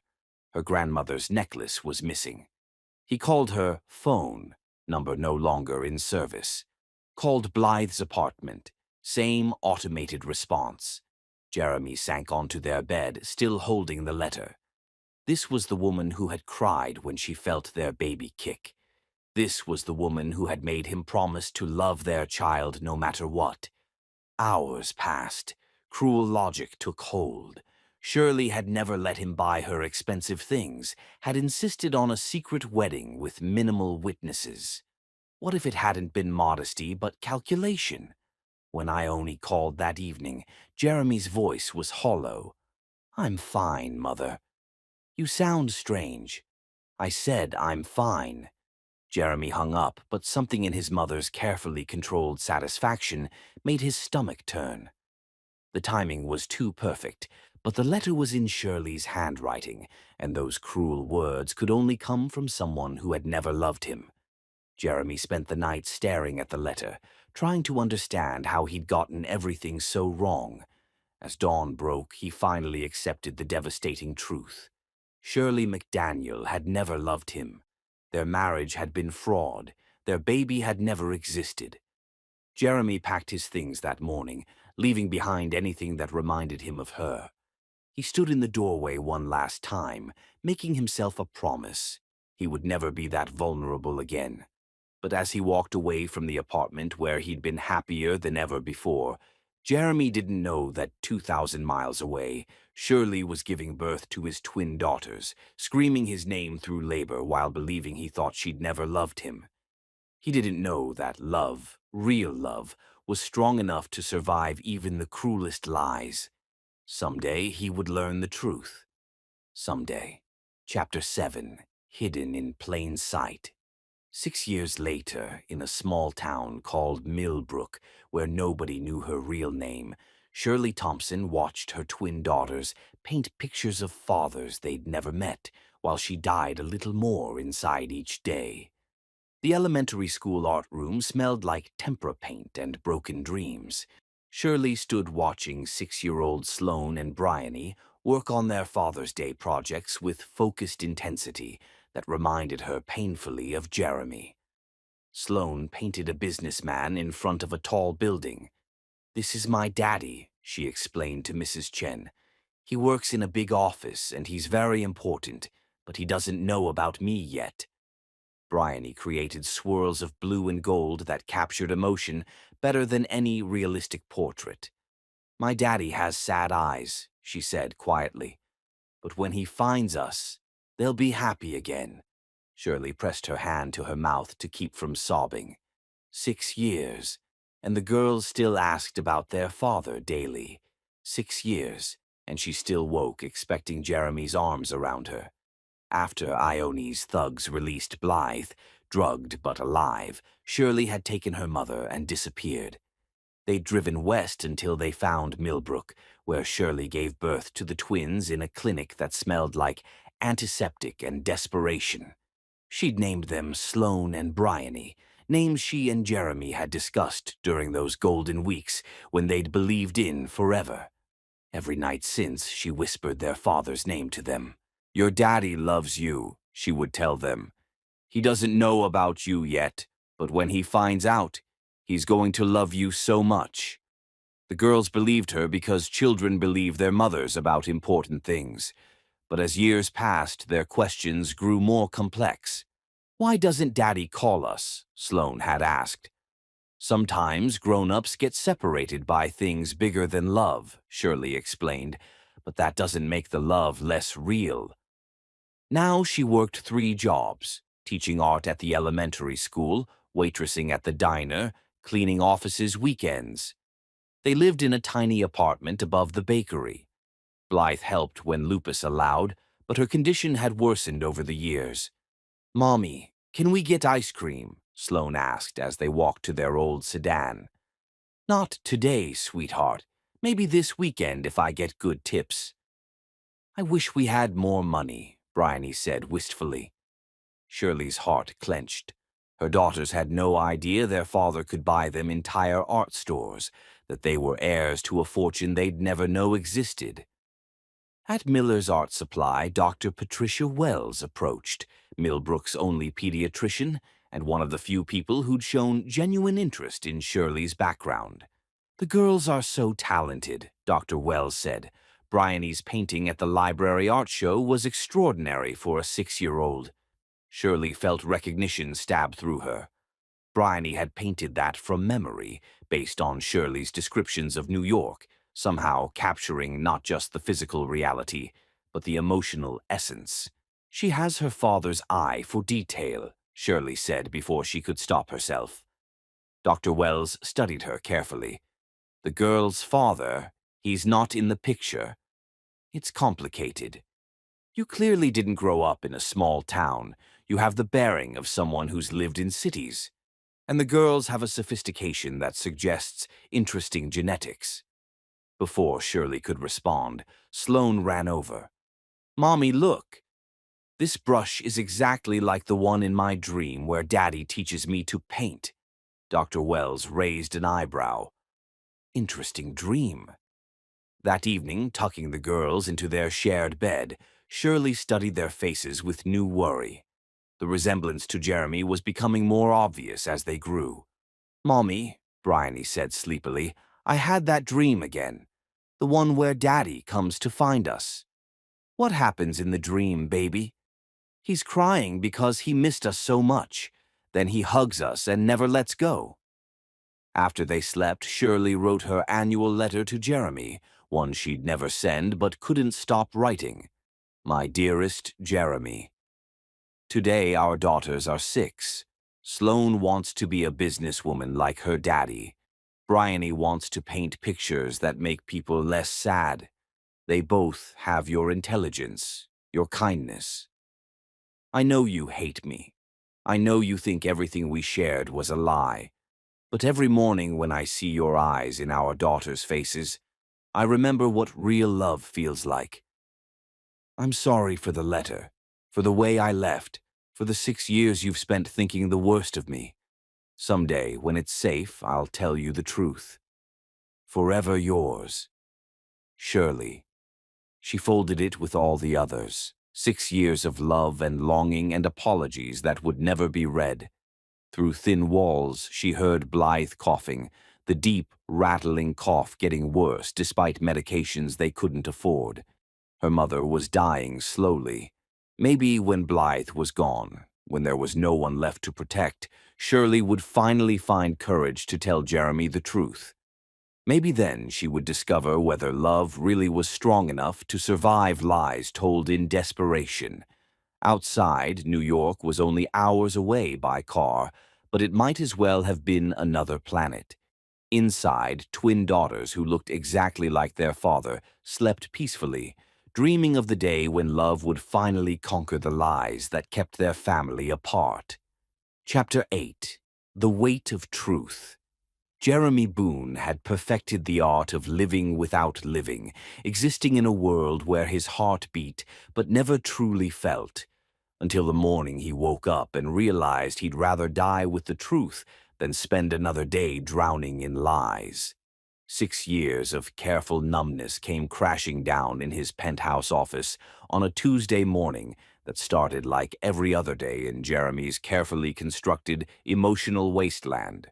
He was reviewing quarterly reports when Nolan knocked on his door, carrying a manila folder that would change everything.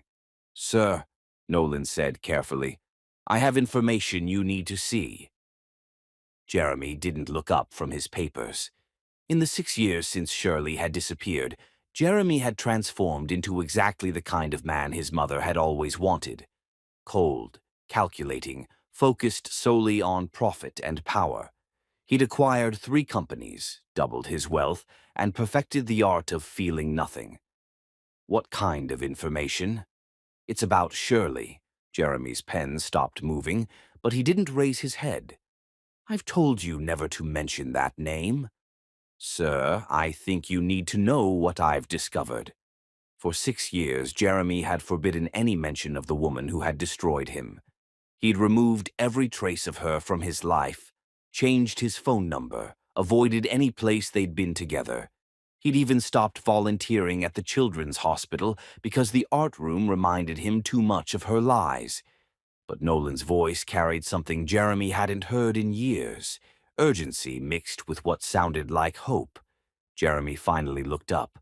His assistant, the only person who'd witnessed his secret wedding and therefore knew the full extent of his humiliation, stood holding the folder like it contained explosives. "You have 30 seconds, Jeremy said coldly. Nolan opened the folder and placed a single photograph on Jeremy's desk. It was obviously taken from a distance, showing a woman and 2 small children standing outside what looked like a rural elementary school. Jeremy's world tilted. The woman was older, thinner, wearing clothes that had seen better days. Her hair was shorter and styled in a way that suggested economy rather than fashion. But the face was unmistakably Shirley's. And the children, Jeremy's breath caught. 2 little girls, maybe 5 or 6 years old, with coffee-colored skin and dark curls. One was holding a paintbrush, the other a picture she'd obviously drawn. Both were laughing at something their mother had said. Both looked exactly like Jeremy had looked as a child. "Where did you get this?" Jeremy's voice was barely above a whisper. "I've been having her monitored for 6 years, Nolan admitted. Against your specific instructions, I know, but I never believed her letter. I couldn't believe it. So I hired private investigators to track her down, very discreetly." Jeremy stared at the photograph, his mind struggling to process what he was seeing. Those children are approximately 6 years old, born 7 months after she disappeared from New York. The math hit Jeremy like a physical blow. 7 months. If Shirley had been pregnant when she left, if the pregnancy hadn't been fake, then these children could be... "She lied," Jeremy breathed. "About leaving, yes. About not loving you, almost certainly. But about being pregnant." Nolan gestured to the photograph. "I don't think so, sir. Jeremy picked up the photo with shaking hands, studying every detail. The little girl with the paintbrush had his jawline and his tendency to furrow her brow in concentration. The other child had his eyes, not just the color but the shape, the way they seemed to take in everything with intense curiosity. "What else do you know?" Nolan consulted his notes. "She's been living in a small town called Millbrook under the name Shirley Thompson. She works as an art teacher at the local elementary school, waitresses at a diner, and cleans offices on weekends. Her mother lives with them but has been in declining health. They live modestly, very modestly. If she took any significant amount of money when she left, there's no evidence of it." Jeremy's carefully constructed worldview began crumbling. For 6 years, he'd believed that Shirley had been a master manipulator who'd played him for a fool. But women who con billionaires don't usually end up working 3 jobs in small towns. They don't usually live in tiny apartments and shop at thrift stores. "The children," Jeremy said hoarsely. "What are their names?" "Sloane and Bryony. The same names you and she discussed for your future children." Jeremy closed his eyes, remembering those golden mornings in their Brooklyn apartment when they'd made lists of potential baby names. Sloane had been Shirley's grandmother's name. Bryony had been Jeremy's choice, after the Shakespeare character who was brave enough to tell the truth, even when it cost everything. "Sir," Nolan said gently, "there's more." Jeremy opened his eyes, not sure he could handle anything else. "The timeline doesn't match the letter. According to my investigation, she disappeared from New York approximately 6 hours after your meeting with your mother, not after some elaborate planning session. It's as if something happened that day, something that forced her to leave immediately." Ice formed in Jeremy's veins as he remembered that day 6 years ago. Ione's insistence that he come to her office. Shirley's mysterious text about her mother being in the hospital. The way his mother had seemed almost satisfied when he'd called her that night, devastated and broken. "My mother," Jeremy said quietly. "That's what I'm thinking, sir, but I have no proof. Mrs. Boone is very careful about covering her tracks." Jeremy stared at the photograph for a long time, his mind racing through possibilities he'd never allowed himself to consider. What if Shirley hadn't left voluntarily? What if someone had forced her to write that letter? What if his mother, who had spent his entire life manipulating him into the life she wanted for him, had finally found a way to eliminate the one thing that made him truly happy? "I need to see her," Jeremy said suddenly. "Sir?" "I need to see Shirley. I need to ask her what really happened." Nolan hesitated. "Sir, it's been 6 years. She might not want to see you. She might have moved on, built a new life." "Look at this picture, Nolan." Jeremy held up the photograph. "Does this look like a woman who's moved on? Does this look like someone who's living her best life after successfully conning a billionaire?" Nolan studied the image again. Even from a distance, even through a telephoto lens, Shirley's expression was unmistakably melancholy. She was smiling at her daughters, but there was something in her posture, something in the way she held herself, that suggested a woman carrying a heavy burden. "No, sir," Nolan admitted. "It doesn't." Jeremy stood abruptly, pacing to the floor-to-ceiling windows that offered a panoramic view of Manhattan. Somewhere out there, less than 3 hours away, were 2 little girls who might be his daughters. Somewhere out there was the woman who had either destroyed him or been destroyed for loving him. "Find out everything," Jeremy commanded. "I want to know what she does every day, where she shops, what her children are like. I want to know about her mother's health, her financial situation, whether she's dating anyone. And then I'm going to get the truth, even if it kills me." That evening, Jeremy did something he hadn't done in 6 years. He canceled all his appointments and went home early. In his penthouse, surrounded by the expensive artifacts of his successful but hollow life, he pulled out a box he'd hidden in his bedroom closet and hadn't opened since the day Shirley left. Inside was everything he'd kept from their time together. The Pablo Neruda book she'd torn a page from that first day at the museum, the program from their tiny wedding, a few photographs Nolan had taken of them at the children's hospital, the positive pregnancy test she'd hidden in his sock drawer as a surprise. The pregnancy test. Jeremy held the plastic stick up to the light, studying it as if it might reveal its secrets. For 6 years he'd believed this was fake, bought online to deceive him. But looking at it now, knowing what he knew about Shirley's character, it seemed impossible that she would have been capable of such elaborate deception. His phone rang, interrupting his thoughts. The caller ID showed his mother's number. "Hello, Mother." "Jeremy, darling, I just wanted to confirm that you'll be attending the Morrison Charity Gala next week. It's going to be quite the event, and Evangeline Patterson will be there. She's recently divorced, you know, and I think—" "Mother," Jeremy interrupted, his voice deadly quiet. "I have a question for you." "Of course, dear." "6 years ago, when I was upset about a personal matter, did you do anything to help resolve the situation?" The silence that followed was a beat too long, a fraction too calculated. "I'm not sure what you mean, Jeremy. You were going through a difficult phase, certainly, but did you interfere in my personal life in any way?" "Jeremy, I think you're being paranoid. Perhaps you should speak to Dr. Wellington about adjusting your medication." Jeremy hung up without saying goodbye. His mother's deflection told him everything he needed to know. Ione Boone had been involved in Shirley's disappearance, had probably orchestrated the entire thing. The question was, how much had she known about the pregnancy? Jeremy spent the next 3 days in controlled frenzy, reading every report Nolan's investigators had compiled about Shirley's life in Millbrook. He learned that she volunteered at the local library, reading stories to children.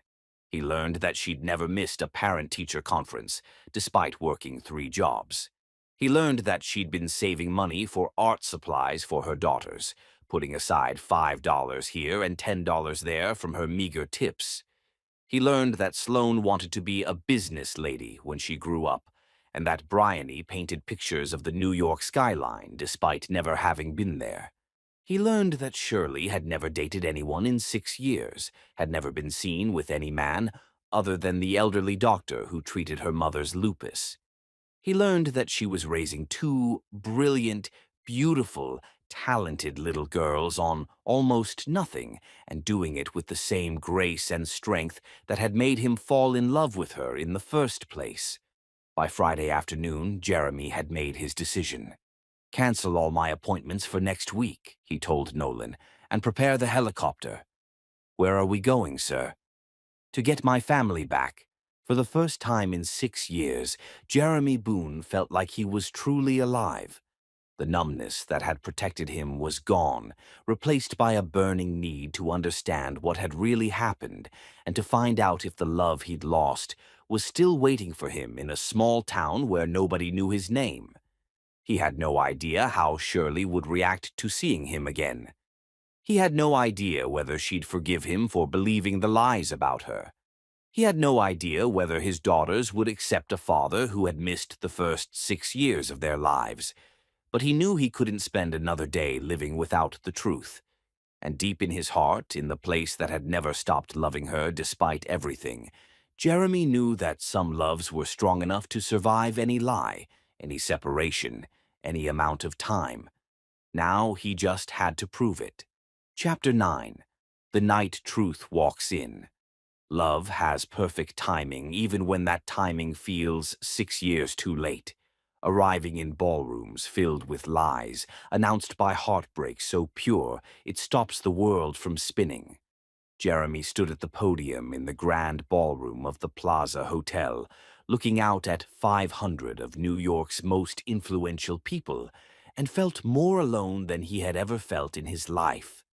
The annual Boone Foundation Charity Gala was in full swing, Manhattan's elite dressed in their finest, champagne flowing like water, the kind of event that would grace tomorrow's society pages and be forgotten by everyone except the photographers.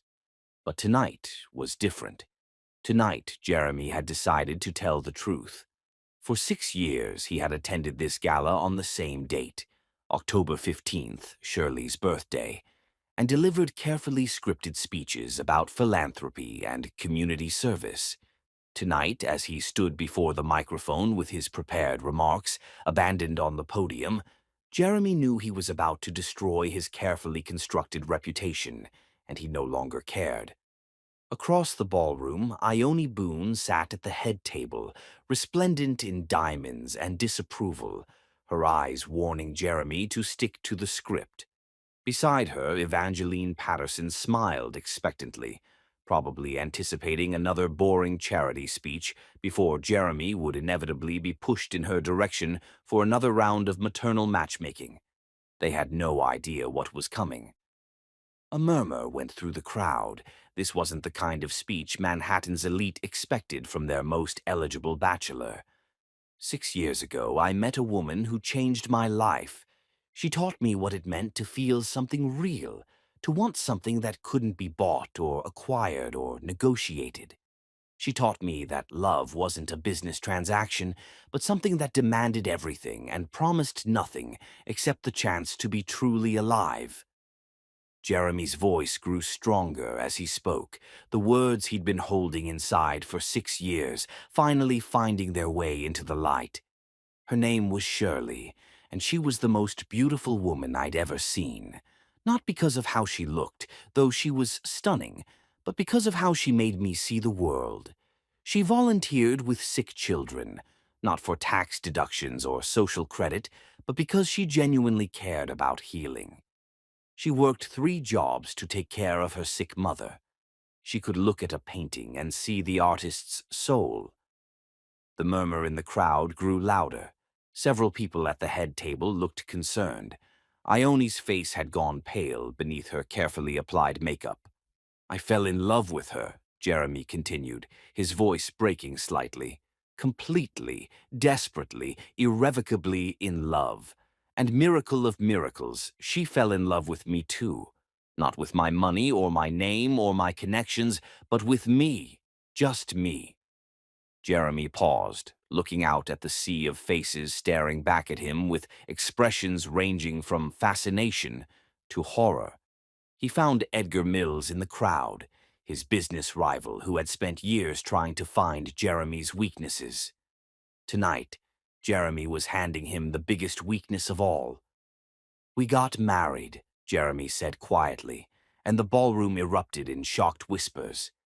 "In a tiny courthouse in Queens, with only our closest friends as witnesses. She was pregnant with our children, as it turned out. Twins."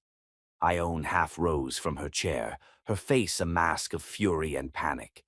Jeremy met her eyes across the ballroom and smiled, not with warmth, but with the cold satisfaction of someone who was finally about to tell the truth.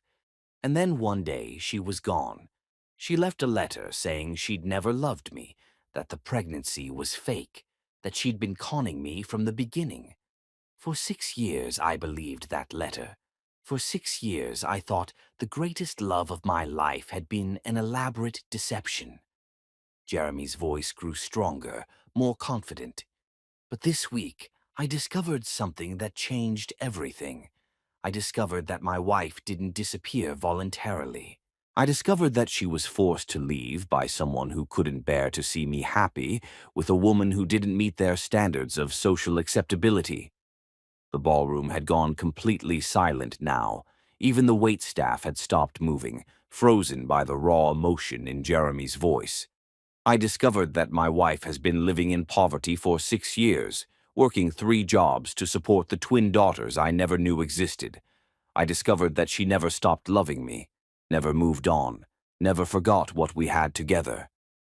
Jeremy's voice broke completely now, tears streaming down his face in front of 500 people who had never seen him show any emotion stronger than mild irritation. "I lost her," he sobbed into the microphone. "I lost the only woman who ever made me believe in love. And I lost 6 years with my daughters because someone in this room decided that their vision of my future was more important than my happiness." The ballroom was so quiet that Jeremy could hear his own heartbeat in the microphone. Several women in the audience were crying. Even some of the men looked visibly moved by his raw confession. So tonight, instead of asking you to donate money to charity, I'm asking you to help me find them. I'm asking you to help me get my family back, because all the money in the world doesn't mean anything if you don't have someone to share it with. All the success in the world is worthless if you're too proud or too scared or too stupid to fight for love when you find it. Jeremy stepped back from the microphone, his prepared conclusion forgotten. He had said everything he needed to say. The crowd could do with it what they wanted. The world stopped. Shirley stood in the doorway wearing a simple black dress that had clearly come from a thrift store, but looked elegant on her slender frame. Her hair was shorter than 6 years ago, and there were lines around her eyes that spoke of worry and sleepless nights. But she was still the most beautiful woman Jeremy had ever seen. She was staring at him with an expression of shock and something that might have been hope, her hand pressed to her mouth as if to hold back words that had been waiting 6 years to be spoken. The applause died away as people began to notice where Jeremy was looking. A ripple of awareness went through the crowd as they turned to see what had captured the attention of the man who had just bared his soul to them. Jeremy stepped away from the podium, his legs feeling unsteady beneath him. Across 500 people and 6 years of pain, he walked toward the woman who had never stopped being his wife, his heart hammering so hard he was sure everyone in the ballroom could hear it. Shirley met him halfway. They stopped 3 feet apart, close enough to touch, but separated by an ocean of hurt and misunderstanding and time. Jeremy could see that she'd been crying. Her eyes were red-rimmed and bright with unshed tears. "Shirley," he whispered, and her name felt like a prayer on his lips. "Jeremy," she whispered back, and hearing her say his name after 6 years of silence nearly brought him to his knees. The ballroom around them had gone completely silent again, 500 people holding their breath as they witnessed what felt like the most private moment in the world, being played out in the most public setting imaginable. "I know the truth," Jeremy said quietly, his voice carrying in the profound silence. "About my mother, about the letter, about everything." Shirley's composure cracked and she began to cry in earnest. "Jeremy, I'm so sorry. I wanted to tell you. I tried to find a way, but she said—" "I know what she said. I know what she threatened. And I know about Sloane and Bryony." At the mention of their daughters' names, Shirley's hand flew to her chest as if she'd been shot. "You know about the girls. I know that I've missed 6 years of their lives because I was too stupid and too proud to question that letter. I know that you've been raising my daughters alone while I wallowed in self-pity and convinced myself I was the victim. They ask about you every day," Shirley sobbed. "Every single day for 6 years they've asked about their daddy. I tell them you love them, even though you don't know about them yet." Jeremy closed the distance between them in 2 strides, pulling Shirley into his arms for the first time in 6 years. She collapsed against him, her body shaking with 6 years' worth of tears, and Jeremy held her like he would never let her go again. "I love you," he whispered into her hair, loud enough for the microphone to pick up his words and broadcast them to every corner of the ballroom. "I never stopped loving you, not for 1 second." "I love you too," Shirley whispered back. "I've loved you every day for 6 years. I've loved you through 3 jobs and sleepless nights, and explaining to our daughters why their daddy hasn't come to find them yet." Around them, the ballroom erupted in chaos. Some people were applauding again. Others were talking excitedly among themselves. Photographers were snapping pictures, and reporters were probably already writing headlines about the most dramatic charity gala in Manhattan history. But in the center of it all, Jeremy and Shirley held each other and felt like they were the only 2 people in the world. "Come home with me," Jeremy whispered urgently. "Come home and bring our daughters and let me spend the rest of my life making up for the time we lost." "Jeremy, it's complicated. There's so much you don't know, so much that's happened. I don't care how complicated it is. I don't care what we have to figure out. I care about you and Sloane and Bryony and the family we're supposed to be." Shirley pulled back to look at his face, searching for any trace of doubt or uncertainty. What she found instead was the same love that had made her believe in forever 6 years ago, only deeper now, strengthened by loss and refined by pain. "Okay," she whispered. "Okay, yes, let's go home."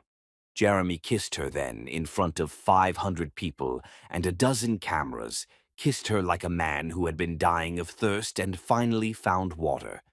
When they broke apart, both were crying and laughing at the same time. "Sir," Nolan appeared at Jeremy's elbow, having somehow materialized from the crowd. "The car is waiting whenever you're ready." Jeremy looked around the ballroom at the faces staring back at them, some shocked, some delighted, some calculating how this new development might affect their own interests. At the head table, Ione sat like a statue, her face a mask of cold fury.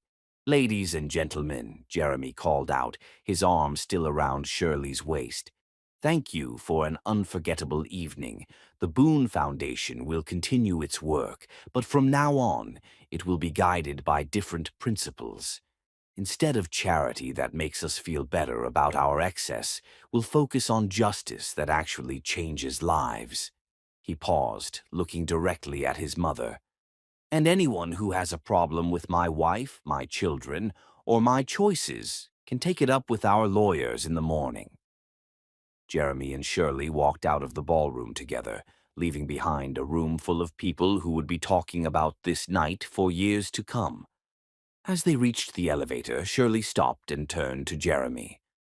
"There's something I need to tell you before we see the girls." "Anything. They don't know your name. I've told them about their daddy, but I've never told them who you are. I was afraid. I was afraid that if they knew, somehow it would get back to your mother and she'd follow through on her threats." Jeremy cupped Shirley's face in his hands, looking into the honey-colored eyes that had haunted his dreams for 6 years. "What do they call me?" "Daddy. Just Daddy. They paint pictures of you. They dream about you. They ask me every night when you're coming to find them." "Tonight," Jeremy said firmly. "Tonight I'm coming to find them. Tonight we become a family." As the elevator doors closed behind them, Jeremy felt something he hadn't felt in 6 years. Hope.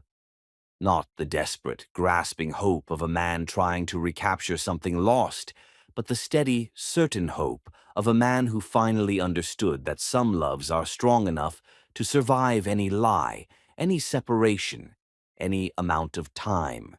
In a small town called Millbrook, two little girls who looked exactly like their father were sleeping peacefully, unaware that their dreams were about to come true. And in Manhattan, the most powerful love story of the generation was finally getting its second chance. Chapter 10. When Hearts Come Home.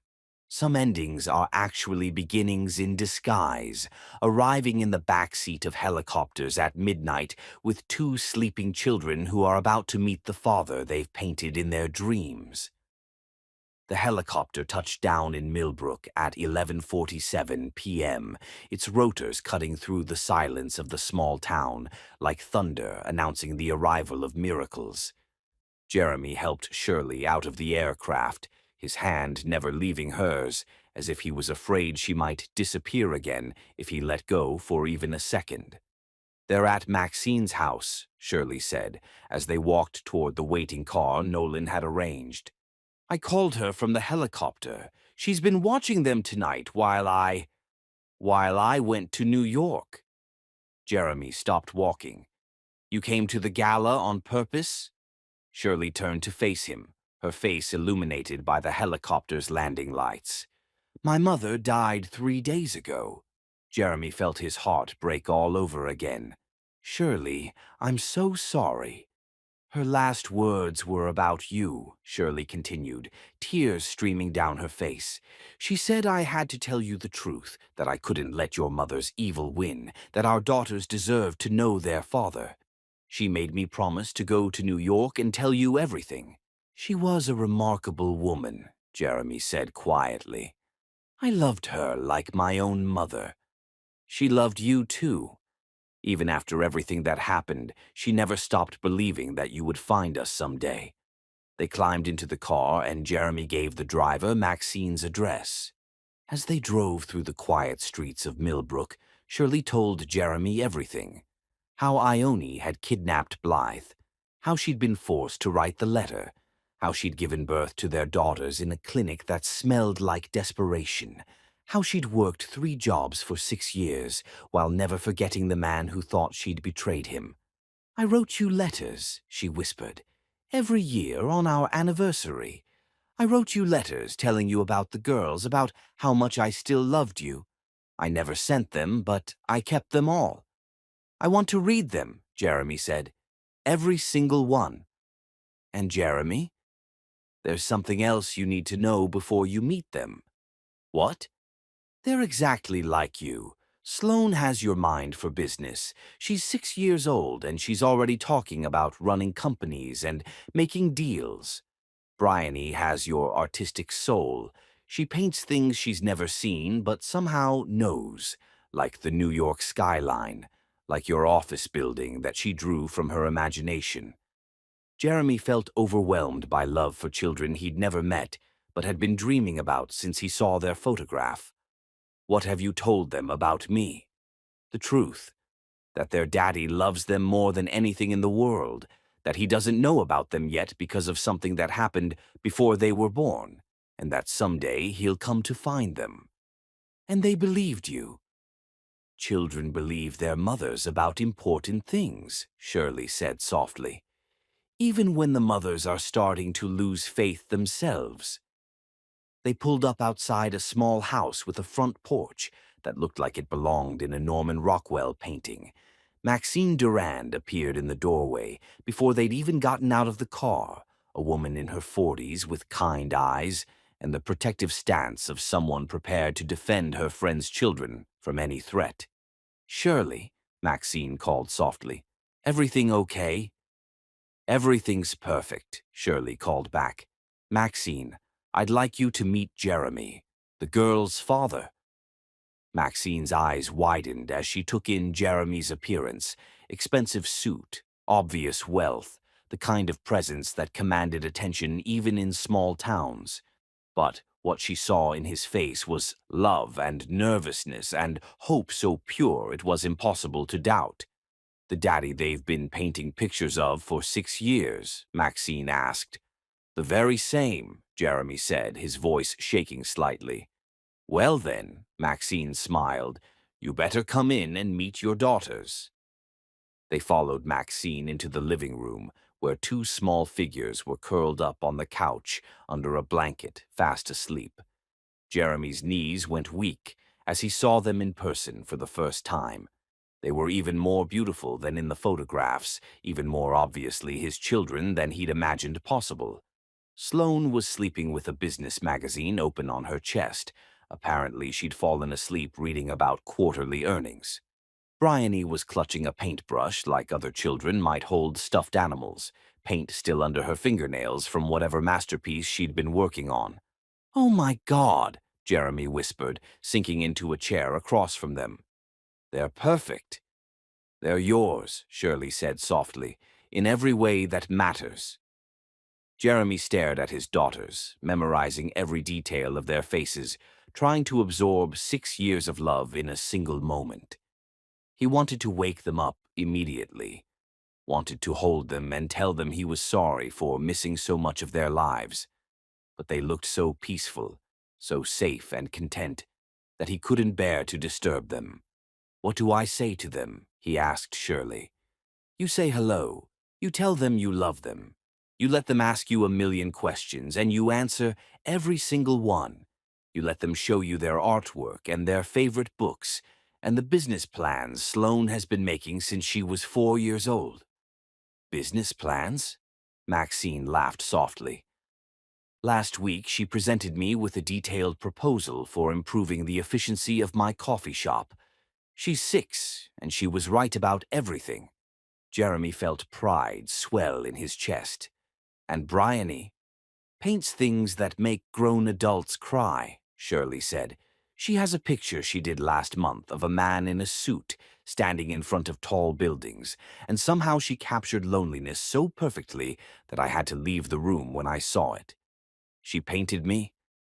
She paints you all the time. Both girls do in different ways. Sloane draws office buildings and business meetings, and what she imagines Daddy's work looks like. Bryony paints emotions, love and sadness and hope, and the way hearts feel when they're missing someone. As if sensing their parents' presence, Sloane stirred on the couch, her eyes fluttering open. She sat up slowly, looking around the room with the careful attention of a child who'd learned to assess situations quickly. Her gaze landed on Jeremy, and she went completely still. "Mommy," she said quietly, never taking her eyes off Jeremy. "Is that—" "Yes, sweetheart," Shirley said, moving to sit beside her daughter. "This is your daddy." Sloane stared at Jeremy for a long moment, her 6-year-old mind processing this moment she'd been waiting for her entire life. Then she climbed off the couch and walked over to him with the confidence of a child who'd never doubted she was loved. "You look exactly like I thought you would," she said seriously. "Except sadder." Jeremy's heart broke and healed at the same time. "I was sad because I didn't know about you and your sister, but I'm not sad anymore." "Good," Sloane said matter-of-factly. "Sad daddies can't make good business decisions." Jeremy laughed through his tears. "You're absolutely right. What kind of business decisions do you think I should make?" "Well," Sloane said, climbing onto his lap as if she'd been doing it her whole life. "First, you should move us all to New York so we can be a family. Then you should hire Mommy as an art teacher for your company, because she's the best art teacher in the world. Then you should let me help you run your business because I have very good ideas." "Those are excellent suggestions," Jeremy said, holding his daughter for the first time and feeling complete in a way he'd forgotten was possible. "I think we should implement all of them immediately." Their conversation woke Bryony, who sat up and looked around with the dreamy confusion of an artist coming back from whatever world she visited in her sleep. When she saw Jeremy holding Sloane, her eyes went wide. "Daddy," she whispered. "Hello, Bryony," Jeremy said softly. "I've been waiting my whole life to meet you." Bryony scrambled off the couch and ran to him, throwing herself into his arms with the complete trust that only children possess. Jeremy held both his daughters, breathing in their little girl scent and feeling like he'd finally found his way home after being lost for 6 years. "I painted you yesterday," Bryony said into his shoulder. "I painted you coming home to us, and you were crying happy tears." "I am crying happy tears," Jeremy said, and he was. Tears of joy and regret and overwhelming love streamed down his face as he held the children he'd never known existed. "Are you going to stay this time?" Sloane asked with the directness of a child who'd learned not to count on permanence. "Forever," Jeremy promised. "I'm never leaving you again." "What about the mean lady who made Mommy go away?" Bryony asked. Jeremy looked over his daughters' heads at Shirley, who nodded slightly. "The mean lady can't hurt us anymore," Jeremy said firmly. "And if she tries, I'll make sure everyone knows exactly what kind of person she really is." For the next hour, Jeremy listened to his daughters tell him about their lives. Sloane showed him her business plans, written in careful 6-year-old handwriting with surprisingly sophisticated ideas about efficiency and customer service. Bryony showed him her paintings on Maxine's tablet, dozens of pictures she'd created over the years, all featuring a tall man with kind eyes who looked remarkably like Jeremy. "This one is my favorite," Bryony said, showing him a painting of a family holding hands under a rainbow. "It's us when we're all together." It's perfect, Jeremy said, meaning it completely. As dawn began to break over Millbrook, Jeremy sat in Maxine's living room with his wife curled against one side and his daughters sleeping against the other, and felt peace settle into his bones for the first time in 6 years. "What happens now?" Shirley asked quietly. "Now we go home," Jeremy said, "all of us together. We find a house where the girls can have their own rooms and space to grow, where you can have an art studio, where we can build the life we should have had all along." "And your mother?" Jeremy's expression hardened. "My mother is about to learn that some mistakes have consequences. Tomorrow I'm calling a press conference to tell the world exactly what she did. Then I'm having her removed from every board position she holds in my companies. Then I'm making sure she never has the power to hurt anyone else the way she hurt us." "Jeremy, you don't have to." "Yes, I do. She stole 6 years from us, Shirley. 6 years of bedtime stories and first steps and birthday parties and Christmas mornings. She made our daughters grow up without their father and made me believe the woman I loved had betrayed me. There have to be consequences." Shirley nodded, understanding that some wounds needed justice as well as healing. "I love you," she whispered. "I love you too," Jeremy whispered back. "Forever and always, and no matter what." 6 months later, Jeremy and Shirley renewed their vows in the same small courthouse in Queens, but this time with Sloane and Bryony as their flower girls. Blythe's photograph sat on the front row, surrounded by flowers. Ione Boone had been arrested for kidnapping and was awaiting trial. The media coverage of Jeremy's press conference had destroyed her social standing and resulted in criminal charges. The Boone Foundation had been restructured to focus on helping single mothers and supporting children's art programs. Shirley ran the foundation's educational initiatives while pursuing her PhD in art therapy. Sloane had been enrolled in advanced classes and spent afternoons at Jeremy's office with her own desk and business cards reading Future CEO. Bryony's paintings were displayed in galleries around the city, with proceeds going to children's hospitals. They lived in a brownstone in Brooklyn, not far from where they'd first fallen in love. Every morning, Jeremy woke at 4:45 a.m., not because he had to, but because he couldn't bear to miss a moment with his family. They made breakfast together, read to the girls together, took them to school together. Every evening, Jeremy helped with homework while Shirley cooked dinner, and they all ate together around the kitchen table where love was the most important ingredient in every meal. Every night, Jeremy and Shirley tucked their daughters into bed together, reading them stories about love that conquered all obstacles and families that were stronger than any force that tried to tear them apart. And every night after the girls were asleep, Jeremy and Shirley slow danced in their kitchen to music only they could hear, grateful for the second chance they'd almost missed and the love that had been strong enough to survive 6 years of separation. "Do you ever wonder what would have happened if I hadn't gone to the gala that night?" Shirley asked one evening as they swayed together in their pajamas. "I would have found you eventually," Jeremy said without hesitation. "Love like ours doesn't stay hidden forever. It finds a way." "You really believe that?" "I believe that some people are meant to be together, no matter what tries to keep them apart. I believe that some loves are strong enough to survive lies and separation, and even death. I believe that we were always meant to be here, in this kitchen, with our daughters sleeping upstairs and the rest of our lives stretching out ahead of us." Shirley smiled, the same smile that had stopped Jeremy's world in a museum 6 years ago. "I believe that too." And in their brownstone in Brooklyn, surrounded by finger paintings and business plans and the beautiful chaos of a family that had found its way back to each other, Jeremy and Shirley Boone danced slowly in the light of their love, knowing that some stories end exactly where they're supposed to begin.